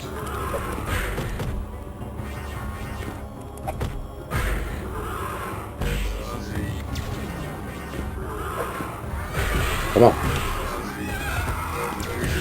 Damn! Sit direct here.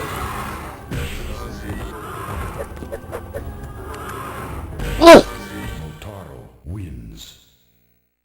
Round two, fight.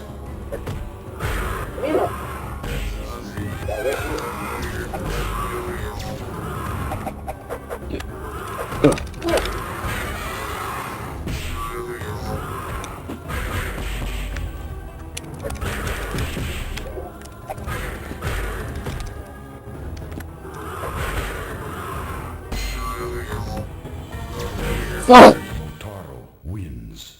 Oh, man.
Get a little inspiration before I fight him, man. He's starting to get on my nerves.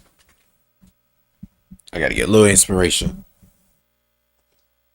But yeah, but just kind of elaborating on a lot of the stuff I was talking about. Um, yeah, man. It's a lot of crazy things that go on in this world. And a lot of things we gonna experience, but I'll be honest. As I get older, I want less drama and less bullshit around me, man. I swear. I want less type of experiences where I got to be dealing with other people's problems, and because I know I'm not gonna cause no problems or bring any for anybody to deal with. So I damn sure don't want to have to deal with nobody else's shit.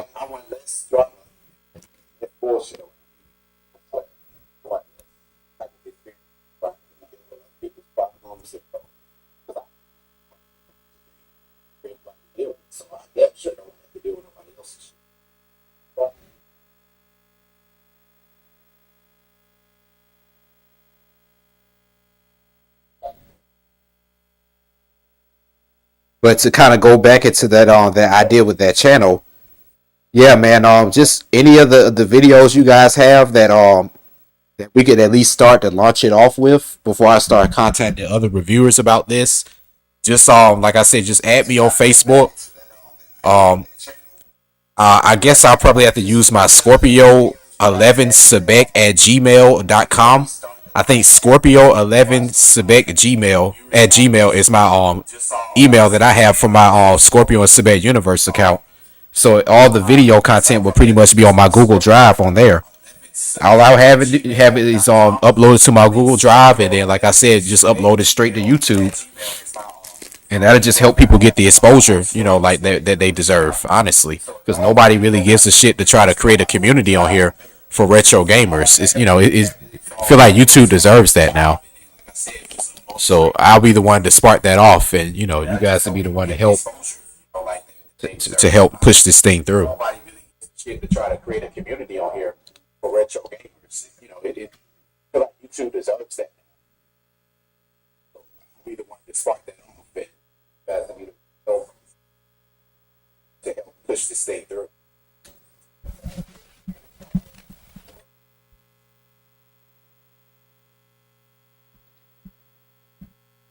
Yeah, it's just the computer. The computer is just like super fast for whatever reason. But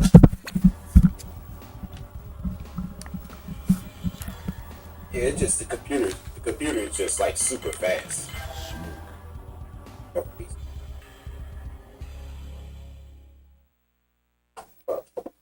Round one. Fight.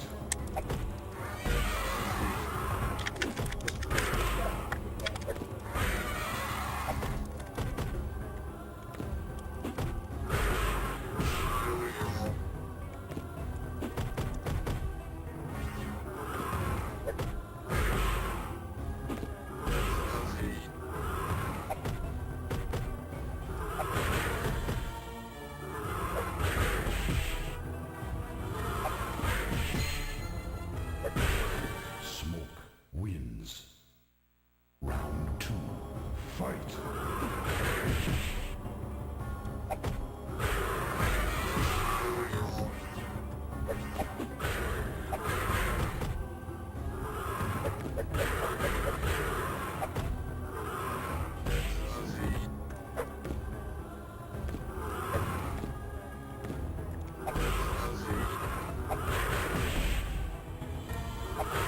Yes, I got him. Wins.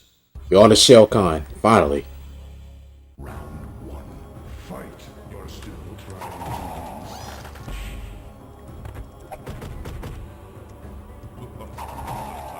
Yes, I got him. We're on the shell con, finally.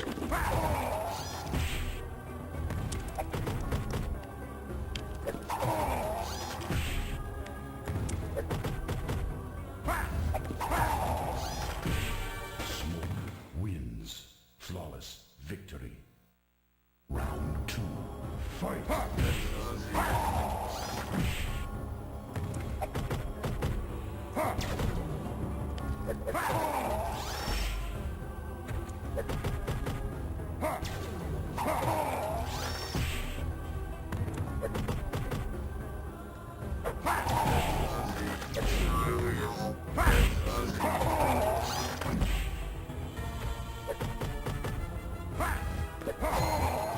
Bitch ass.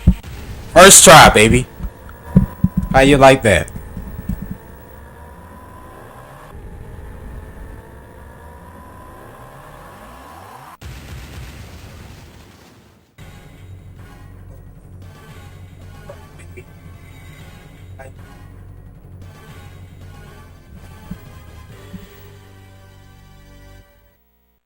Yeah, that's crazy. I got them both in one go. Hey, which one should I choose, y'all? I'm gonna go with. Which one am I gonna go with? Yeah, that's crazy. I got both in one. Which one should I choose, y'all? I'm gonna go with. Raiden. I can't go to Raiden. It only lets me go to Vataro, the Lightning, the question mark, the 3, the yin yang sign, the MK symbol, and the dragon. Raiden. I can't Raiden. It only lets me go to Vataro, question 3, yang sign, the MK symbol, and the dragon. Okay.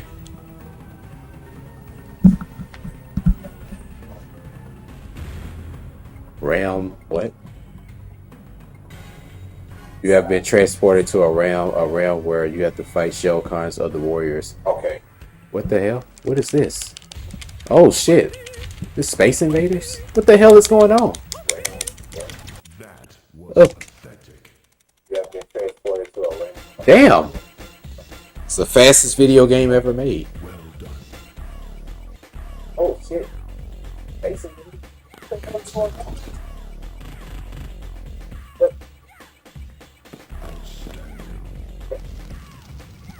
Best video game ever made.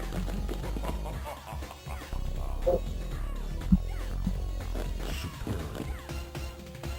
I don't know what that was. I don't even remember that in Mortal Kombat, to be honest. I really don't remember that. Maybe that was in the arcades.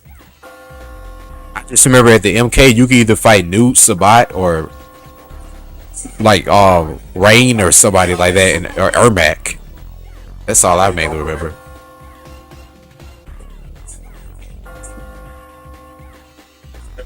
Hey, you can either fight Nude Sabat or like Rain or somebody like that, or Ermac. That's all I remember.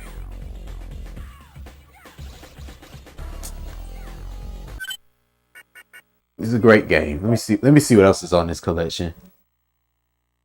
I wanted to stream some Sega. I was thinking about streaming Alien Syndrome, but I don't have that version of Alien Syndrome.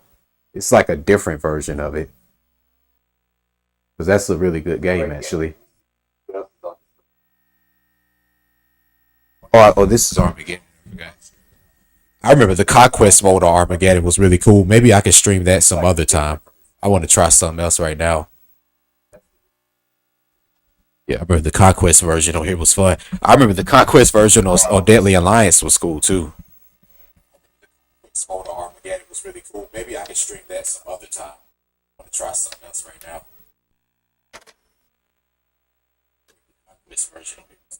I remember the Conquest version.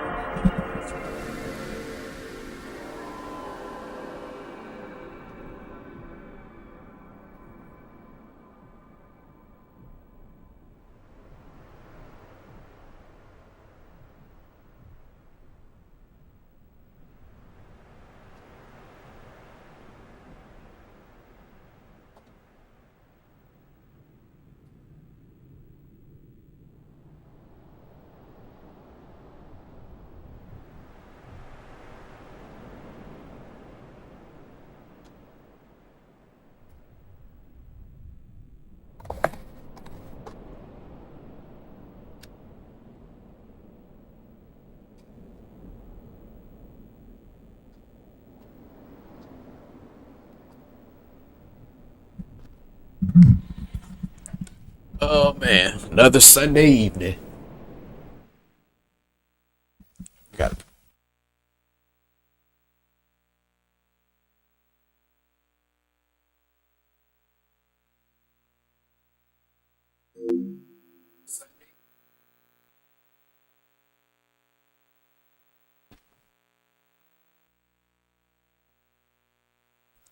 Well, the you said what other complications of Mortal Kombat do I have?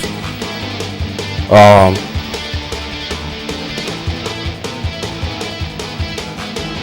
shit. Actually, those are the only two in Mortal Kombat 2. Uh, Ultimate.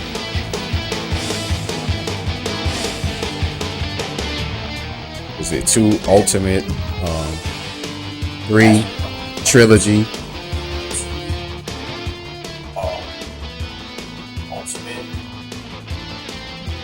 Oh, just in general compilations. Shit, I kind of got a lot to name. I got like the Sega Genesis collection.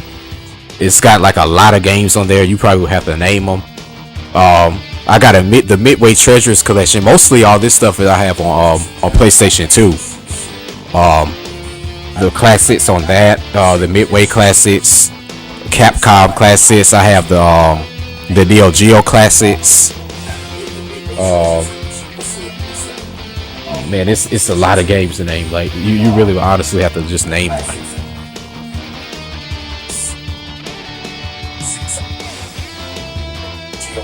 You said Rampage World Tour, Narc, or that first car game. Oh yeah, definitely. That car game was fun. Narc, I mean, you guys already have seen that, but Narc would be cool to stream again. I actually want to try to beat it, but it's better when you play that in 2-player mode. Yeah, Rampage used to be my shit.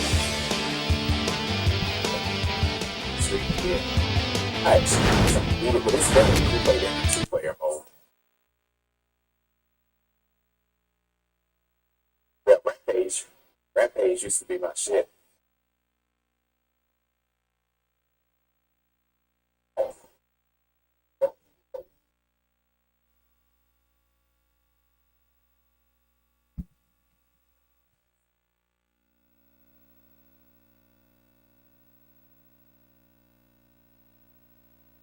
Oh wow, yeah, Shock Troopers. Yeah, that's a good one.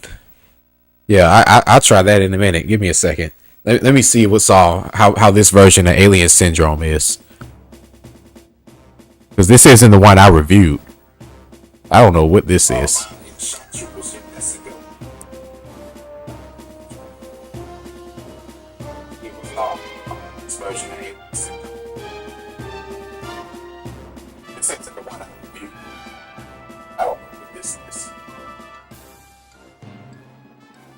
What game were you talking about where you said it's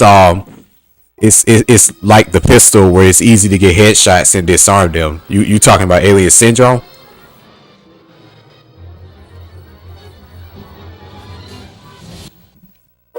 Talking about where you said it's like the pistol where it's easy to get headshots and disarm them. You talking about Alien Syndrome? Oh, Bad Boys. Oh yeah, hell yeah. Yeah, Bad Boys was. It seemed like the pistol honestly was the most reliable weapon until you got to that level I got to when I stopped streaming. I will stream Bad Boys again someday. Yeah, I'm not gonna lie. I love these little compilations. They started making these on the PlayStation, but as time went on and they started developing better systems, they started coming up with more space on those games so they could put more games on there. But I think out of all of them, my favorite one is probably the Sega Genesis collection on PlayStation 3. I used to play that shit. That's what helped me start the frustrated game reviewer, because I didn't have all those games on Sega. So being able to play it on there was, man, that was amazing. Because I really didn't want to have to purchase all those games.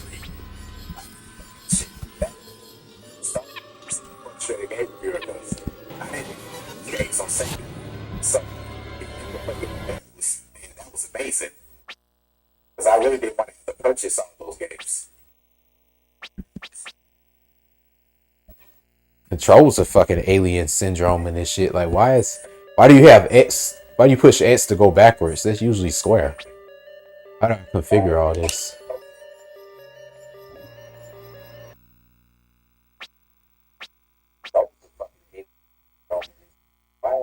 Why do you have X? Why do you push X to go backwards?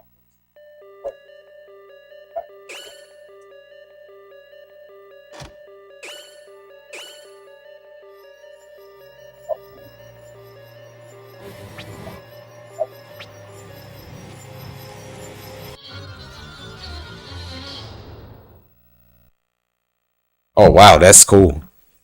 I think I own majority of them too. I think the only one I don't have is the Namco one and like the Atari games one.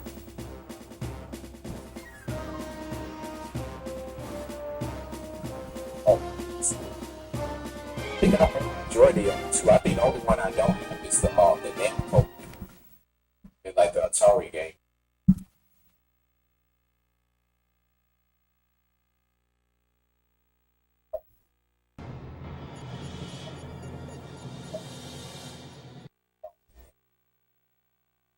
Yeah, this definitely ain't the same Alien Syndrome I played.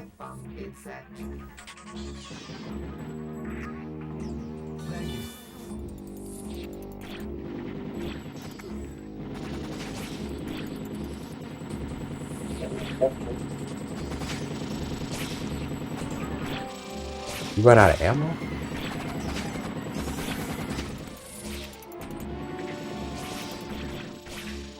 Damn.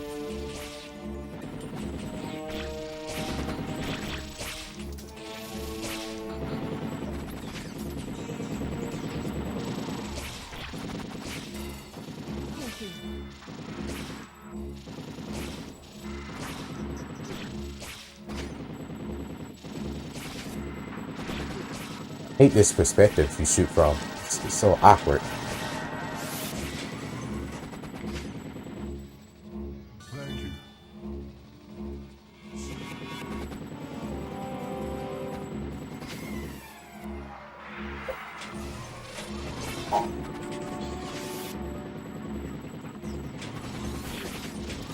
Damn.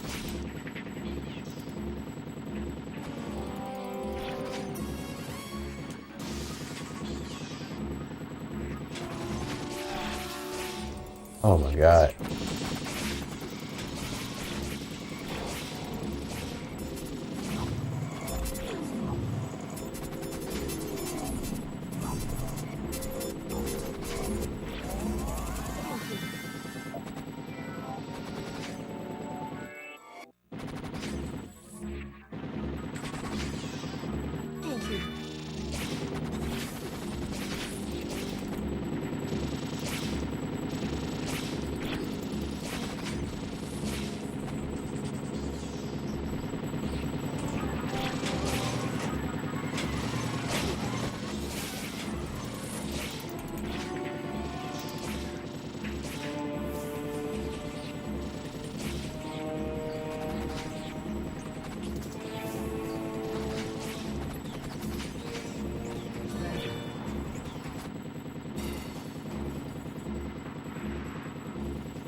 Fuck.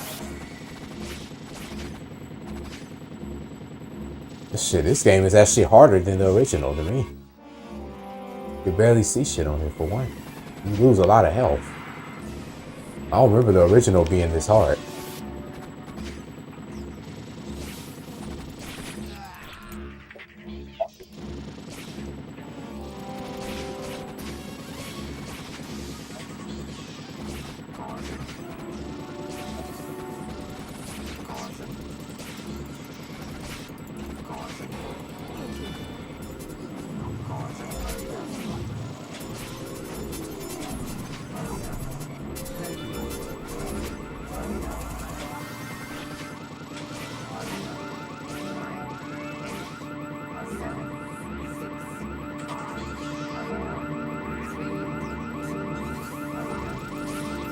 What? Man, come on, man.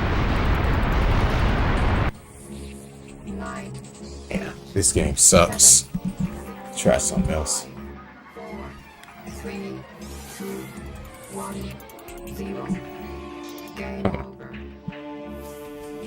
That's interesting.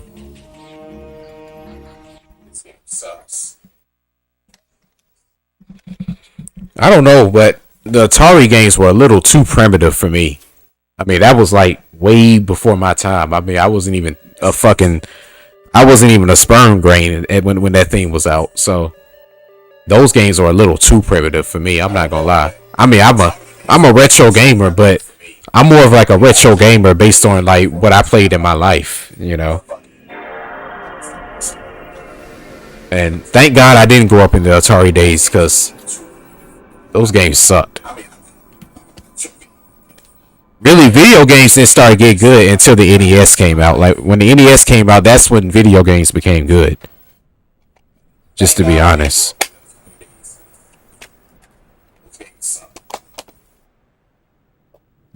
Really, video games didn't start to get good until the NES came out. Like, when the NES came out, that's when.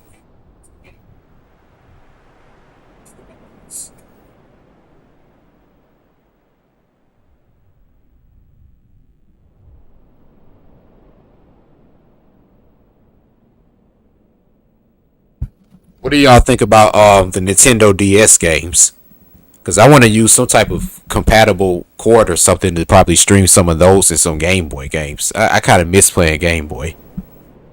I mean, I have one here, but it don't work. Hopefully, those things aren't expensive. It seemed like all the old Nintendo stuff. That shit is expensive as hell now. It didn't used to be like that. I kind of miss playing Game Boy. Hopefully, those things aren't expensive. It seemed like all the old Nintendo stuff. That shit is expensive as hell. It used to be like that.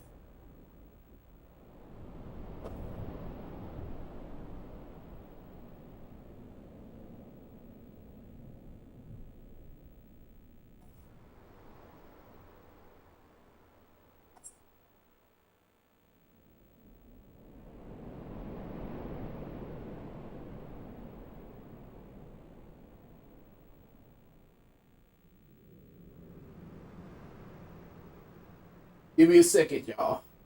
Got so many games here. Trying to remember. Got my cases in.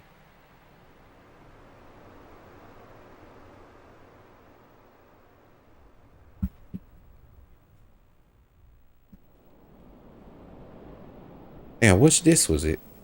I don't remember.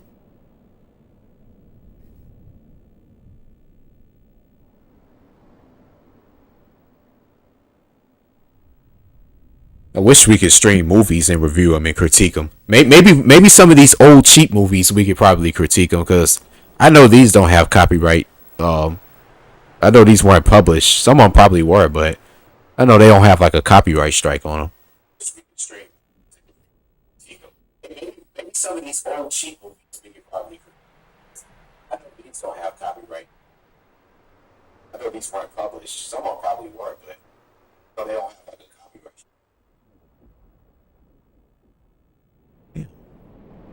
So sick.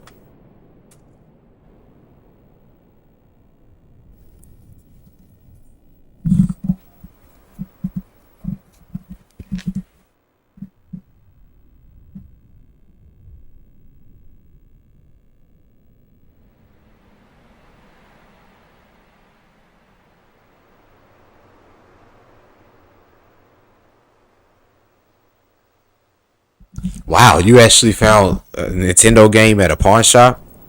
That's crazy. Pawn shops nowadays don't be having nothing. It's like it's just better to really just pay the price and shop online. You actually found a Nintendo game at a pawn shop? Pawn shops nowadays don't be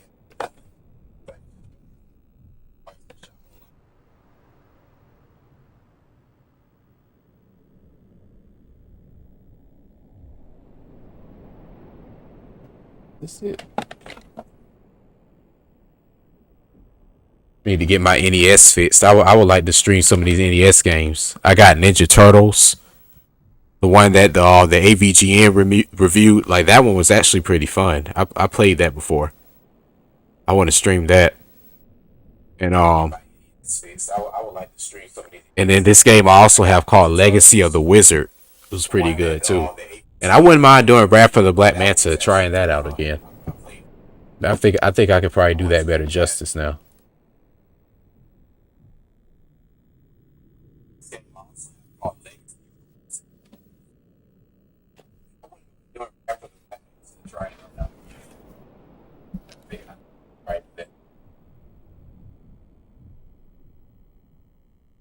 Oh wow, yeah, man, that's amazing. Dude, I swear to God, I think I gave up on shopping at pawn shops for video games like in 2008. Like it's like around that time it was impossible to find any type of classic games. As a matter of fact, I remember when I moved to that little town Statesboro in '06, and I was shocked when I went to GameStop. They still had 64 games at that time, and I had just bought my Nintendo 64. I bought that shit for $30 at that. No, it was $40, y'all. In 2006, I bought a Nintendo 64 for $40. It came with two controllers, the power button, the video cord, and all that.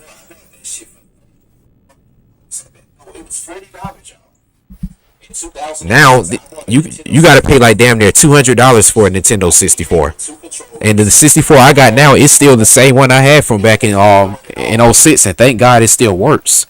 It's not my original 64 I had. My original, I think my brother pawned that, but I remember I bought it back in '06. It was $40 at the time at a pawn shop.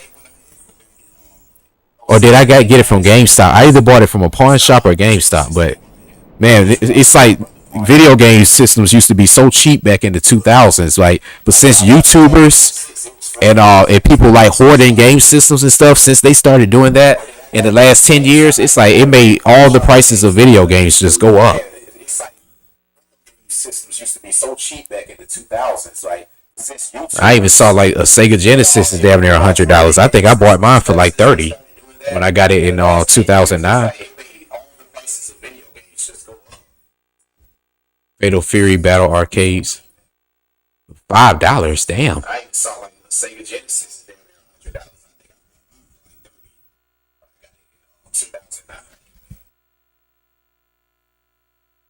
Oh, that's too dark. Fatal Battle Arcades, $5. Damn.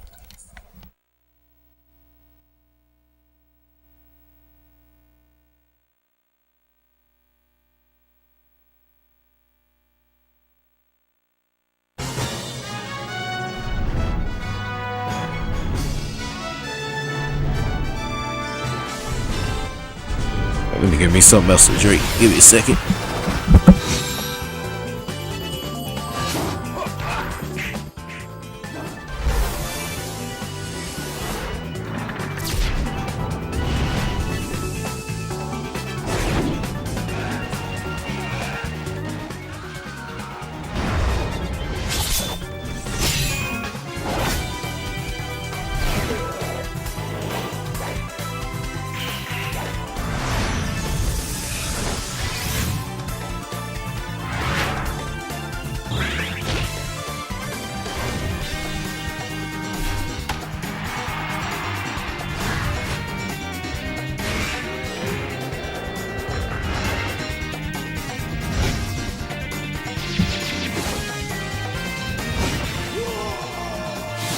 God damn. Why are the NCAA sports games so expensive? The only one I have is NCAA Basketball '04.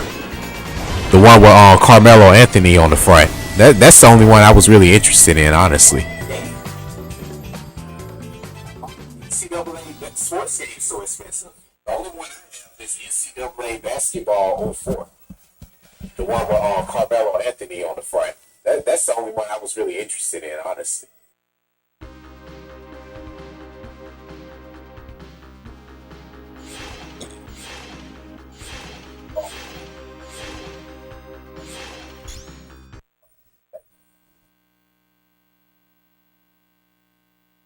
Evasive maneuver. Evasive maneuver. Yeah, I remember that. The evasive maneuver. That was my shit on Kingdom Hearts. Maybe I could stream Kingdom Hearts one day, but that's gonna be a long one right there. I'm gonna have to probably do that for like 2 weeks. But that would be really cool. I wanted to review Kingdom Hearts, but just like I was saying about Final Fantasy, I know that's gonna be a long one. That's gonna be a lot of editing I'm gonna have to do. I mean, it's probably gonna end up being like an hour and a half review. It'll be basically like a damn movie. I wanted to review Kingdom Hearts, but just like I was saying about Final Fantasy, I know that's gonna be a long one. That's gonna be a lot of editing I'm gonna have to do. I mean, it's probably gonna end up being like an hour and a half review. Basically like a damn movie.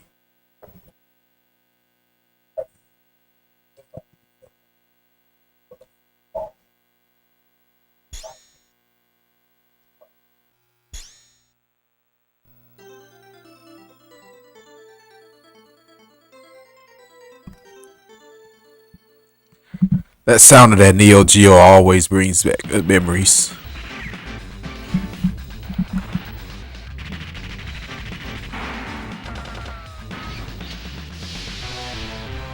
It just makes me feel like life's gonna be okay. That sound of Neo Geo always.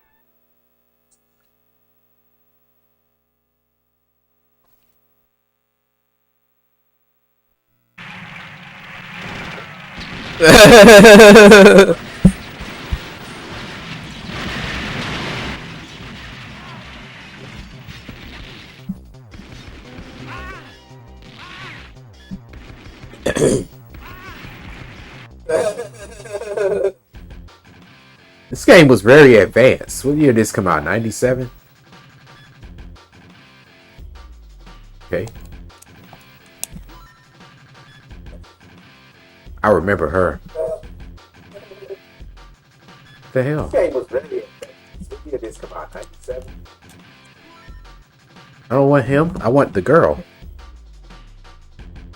I remember the Russian girl. She was badass in this game. Or the Swedish girl, whatever.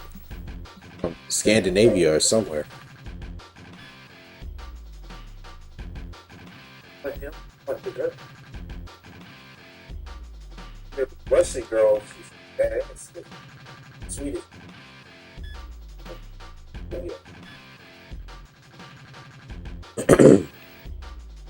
The hell is it taking so long to load for? I need to reconfigure these controls. These controls are weird.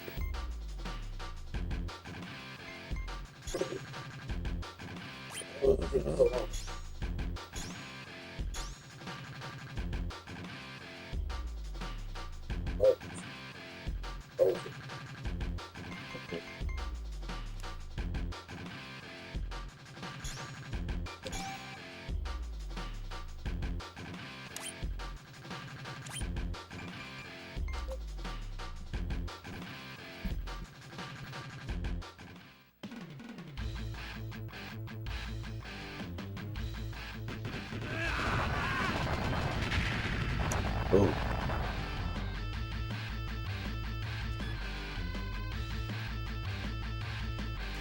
Oh, okay, so you got a certain special command team to switch. That's cool. Damn. Oh, you just sliced them up.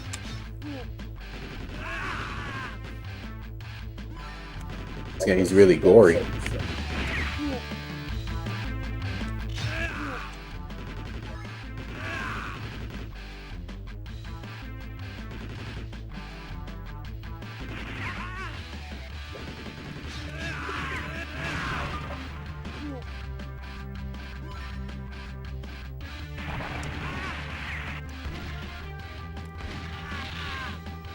Ooh, shit.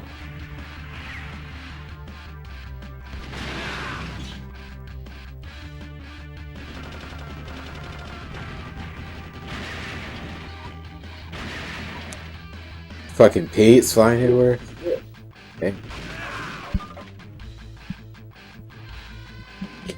I don't give a fucking piss what whole score on what he's saying.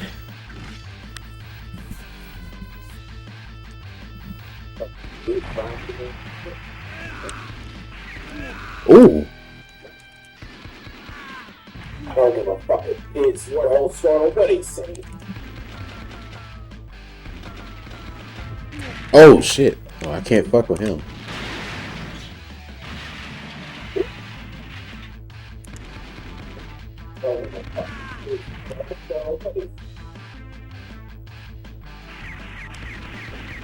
Oh shit.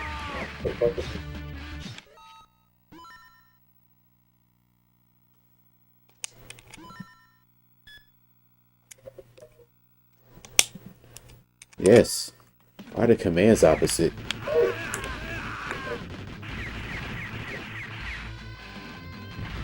She's real agile. Yeah, this is a character I need.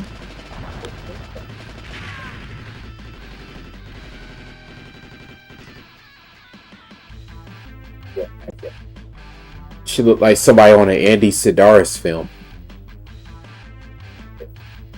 To check out Andy Sidaris. Makes great movies. Maybe I could stream one of his movies. He wouldn't flag me. I mean, he's dead.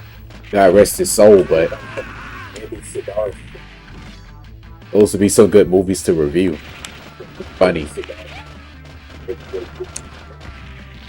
Maybe I could stream one of his movies, but dead.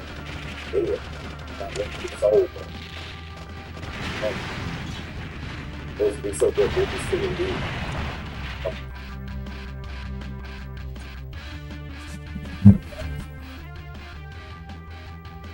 Oh, you've seen Andy Sidaris before, Alex? If so, that's pretty fucking awesome.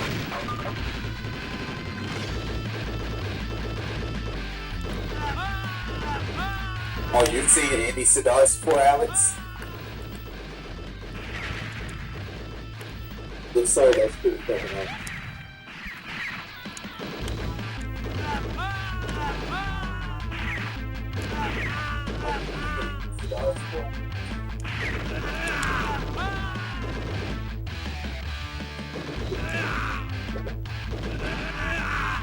Damn, did I lose the weapon?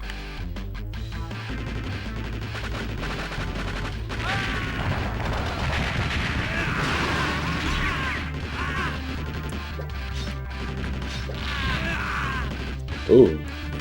Lose the weapon.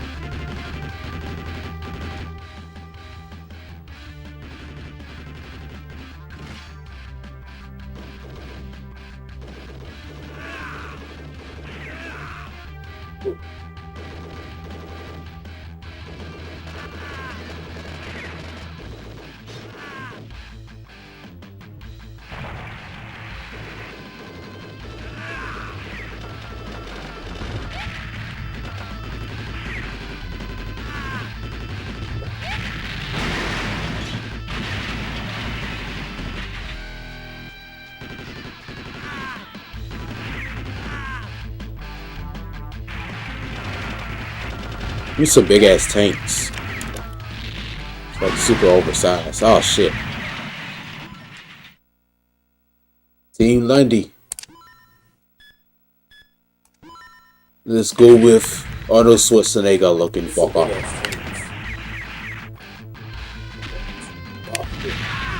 Ooh, he got it.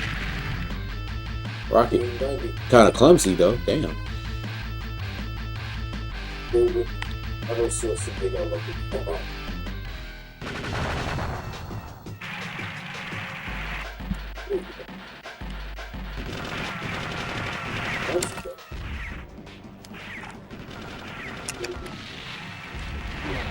Shit.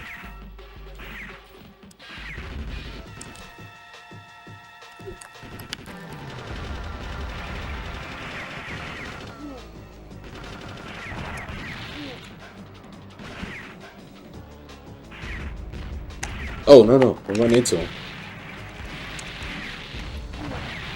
God damn! Get the fuck out the way! Oh fucking hell! This guy sucks. How is the female the best character on the game? This don't make sense. Oh fuck! This guy sucks. The female the best character on the game. This don't make sense.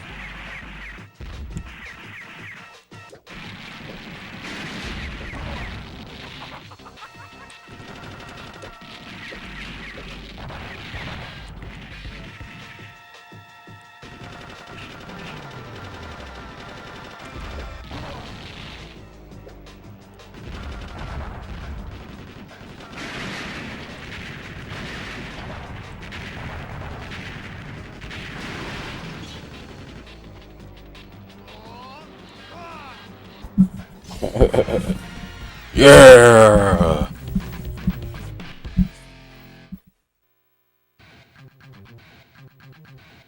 Yeah, he did. He actually used this actress named Donna Spear. That's what I'm looking for now. I need a Donna Spear. I got all his movies right here. Matter of fact, since we talking about it, let me show that too. He did. He actually used this actress named Donna Spear.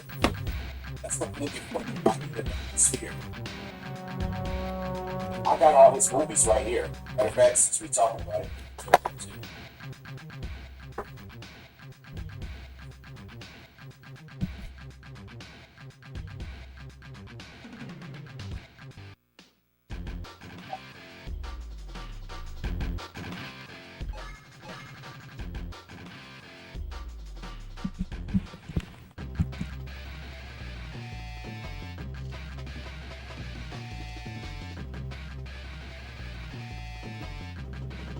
I'm just nerding the shit out of myself right now. Just give me just y'all excuse me for a second.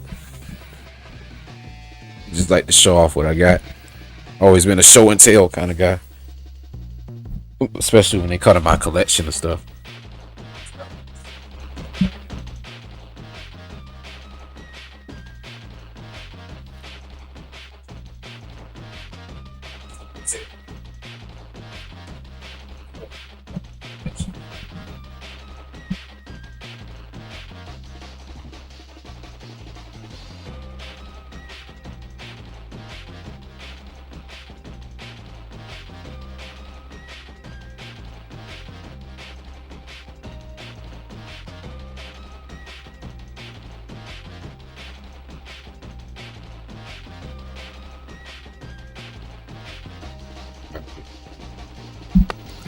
This right here.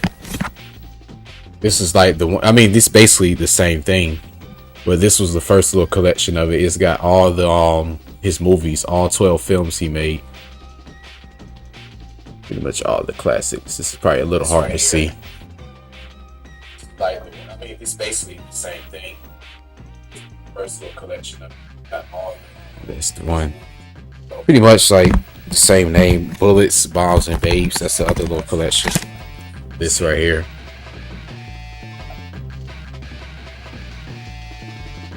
Got the same movies.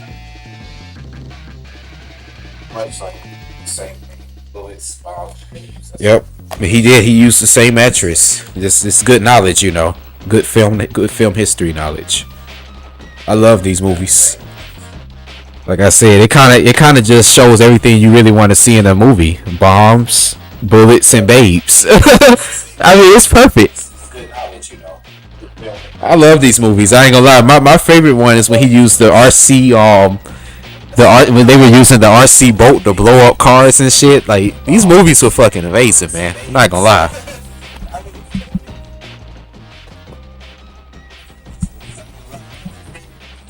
The RC they were using the RC boat to blow up cars and shit. Like, these movies were fucking amazing. Like, what?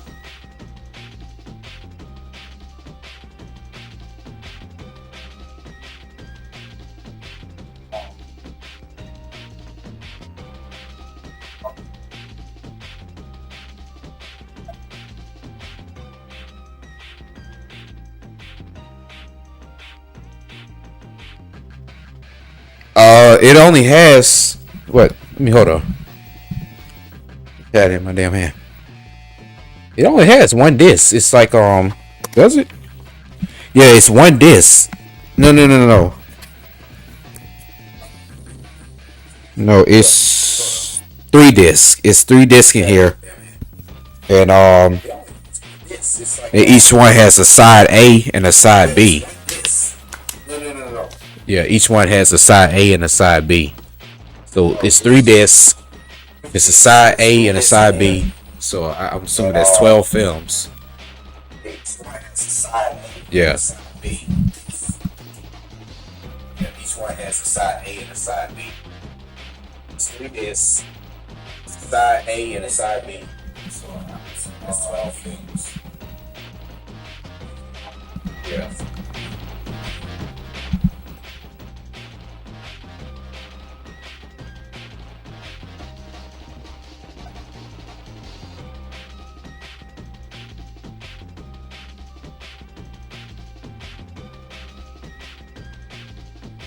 Yep, but I like movies just as much as I like video games. But like I said, because of the strict copyright issues and all that stuff on YouTube, I just don't really like try to stream that too much, or at least make reviews on it anymore.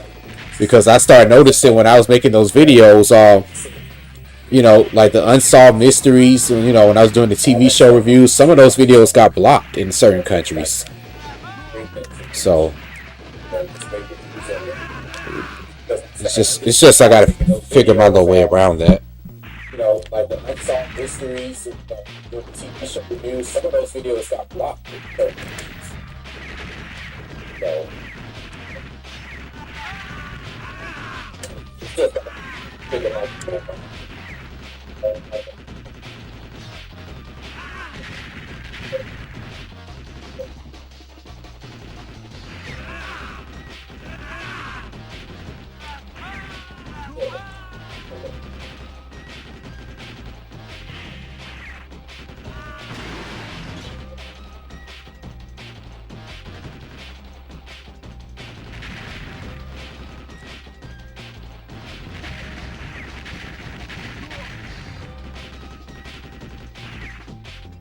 Damn.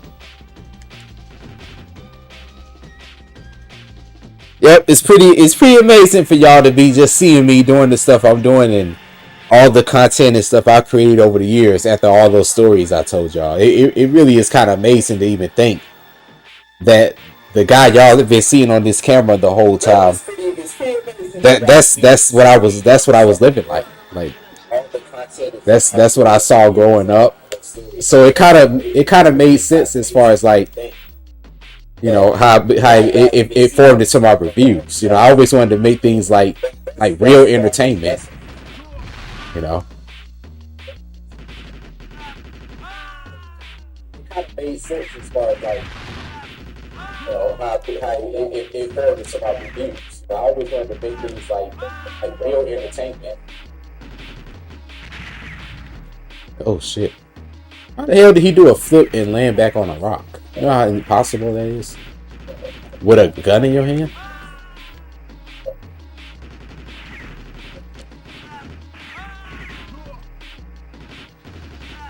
How the hell did he do a flip and land back on a rock?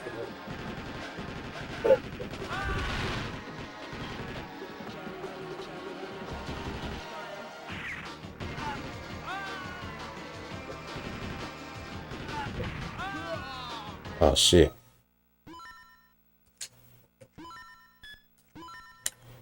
Get y'all worst nightmare, the white girl. America's worst nightmare.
This is pretty cool. I'm not gonna lie.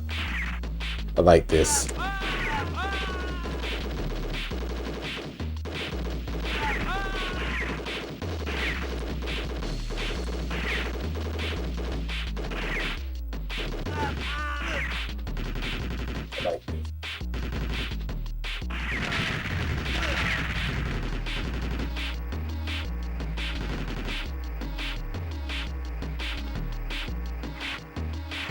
Oh.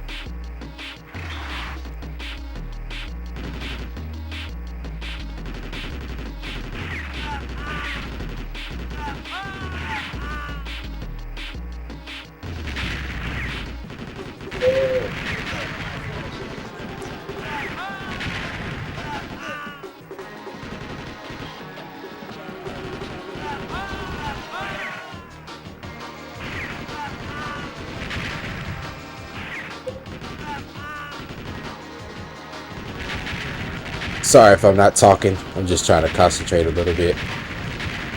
God damn, it's a lot of them. What the fuck? Like those guys on the jetpack on Streets of Rage 2. Just as annoying too.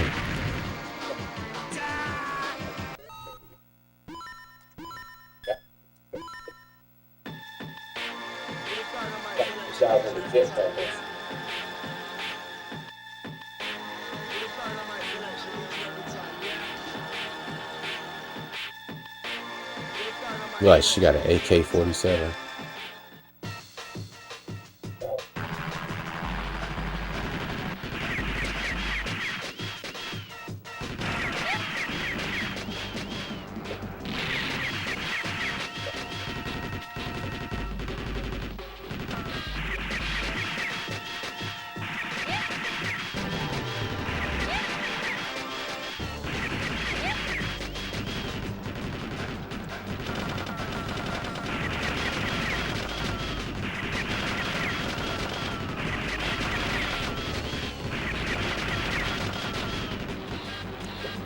Oh shit.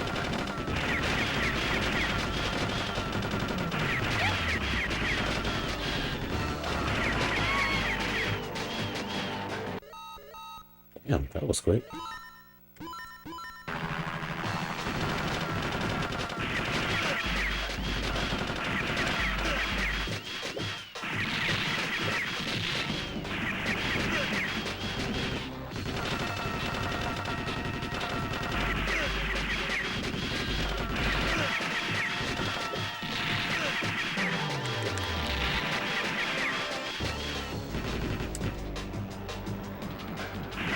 Oh shit. God damn, bro, okay.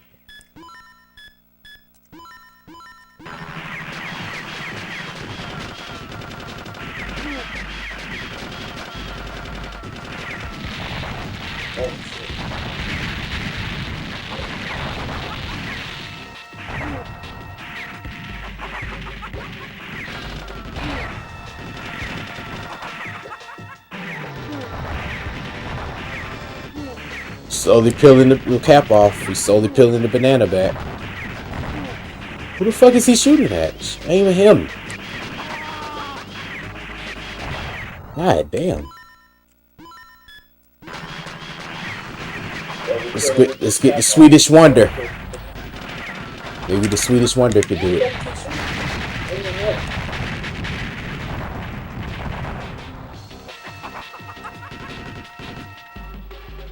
Should have shot his damn parachute apart.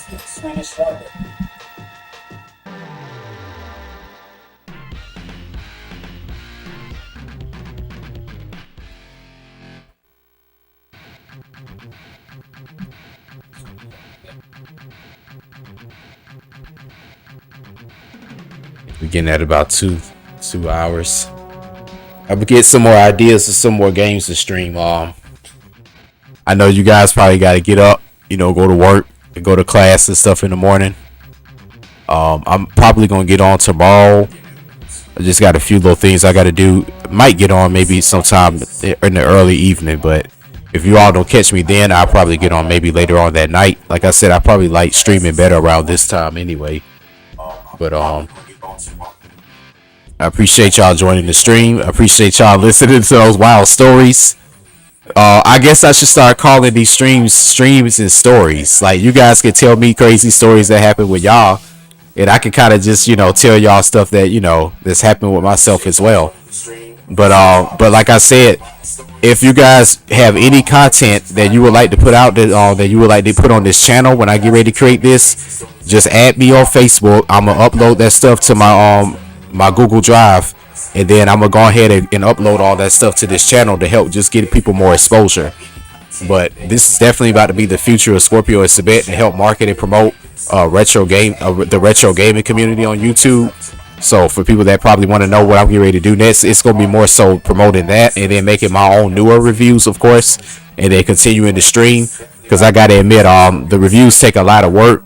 I still like doing it, but I'm not gonna lie. I mean, from my experience doing this, I like this streaming a lot. I like this a lot better.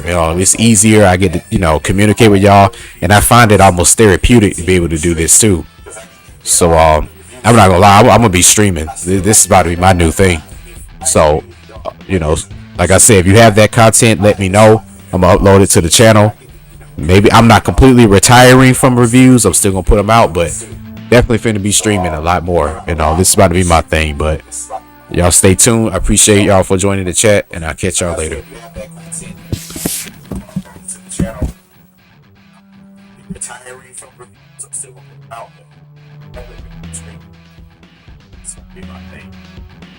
Stay tuned. See y'all. Chat.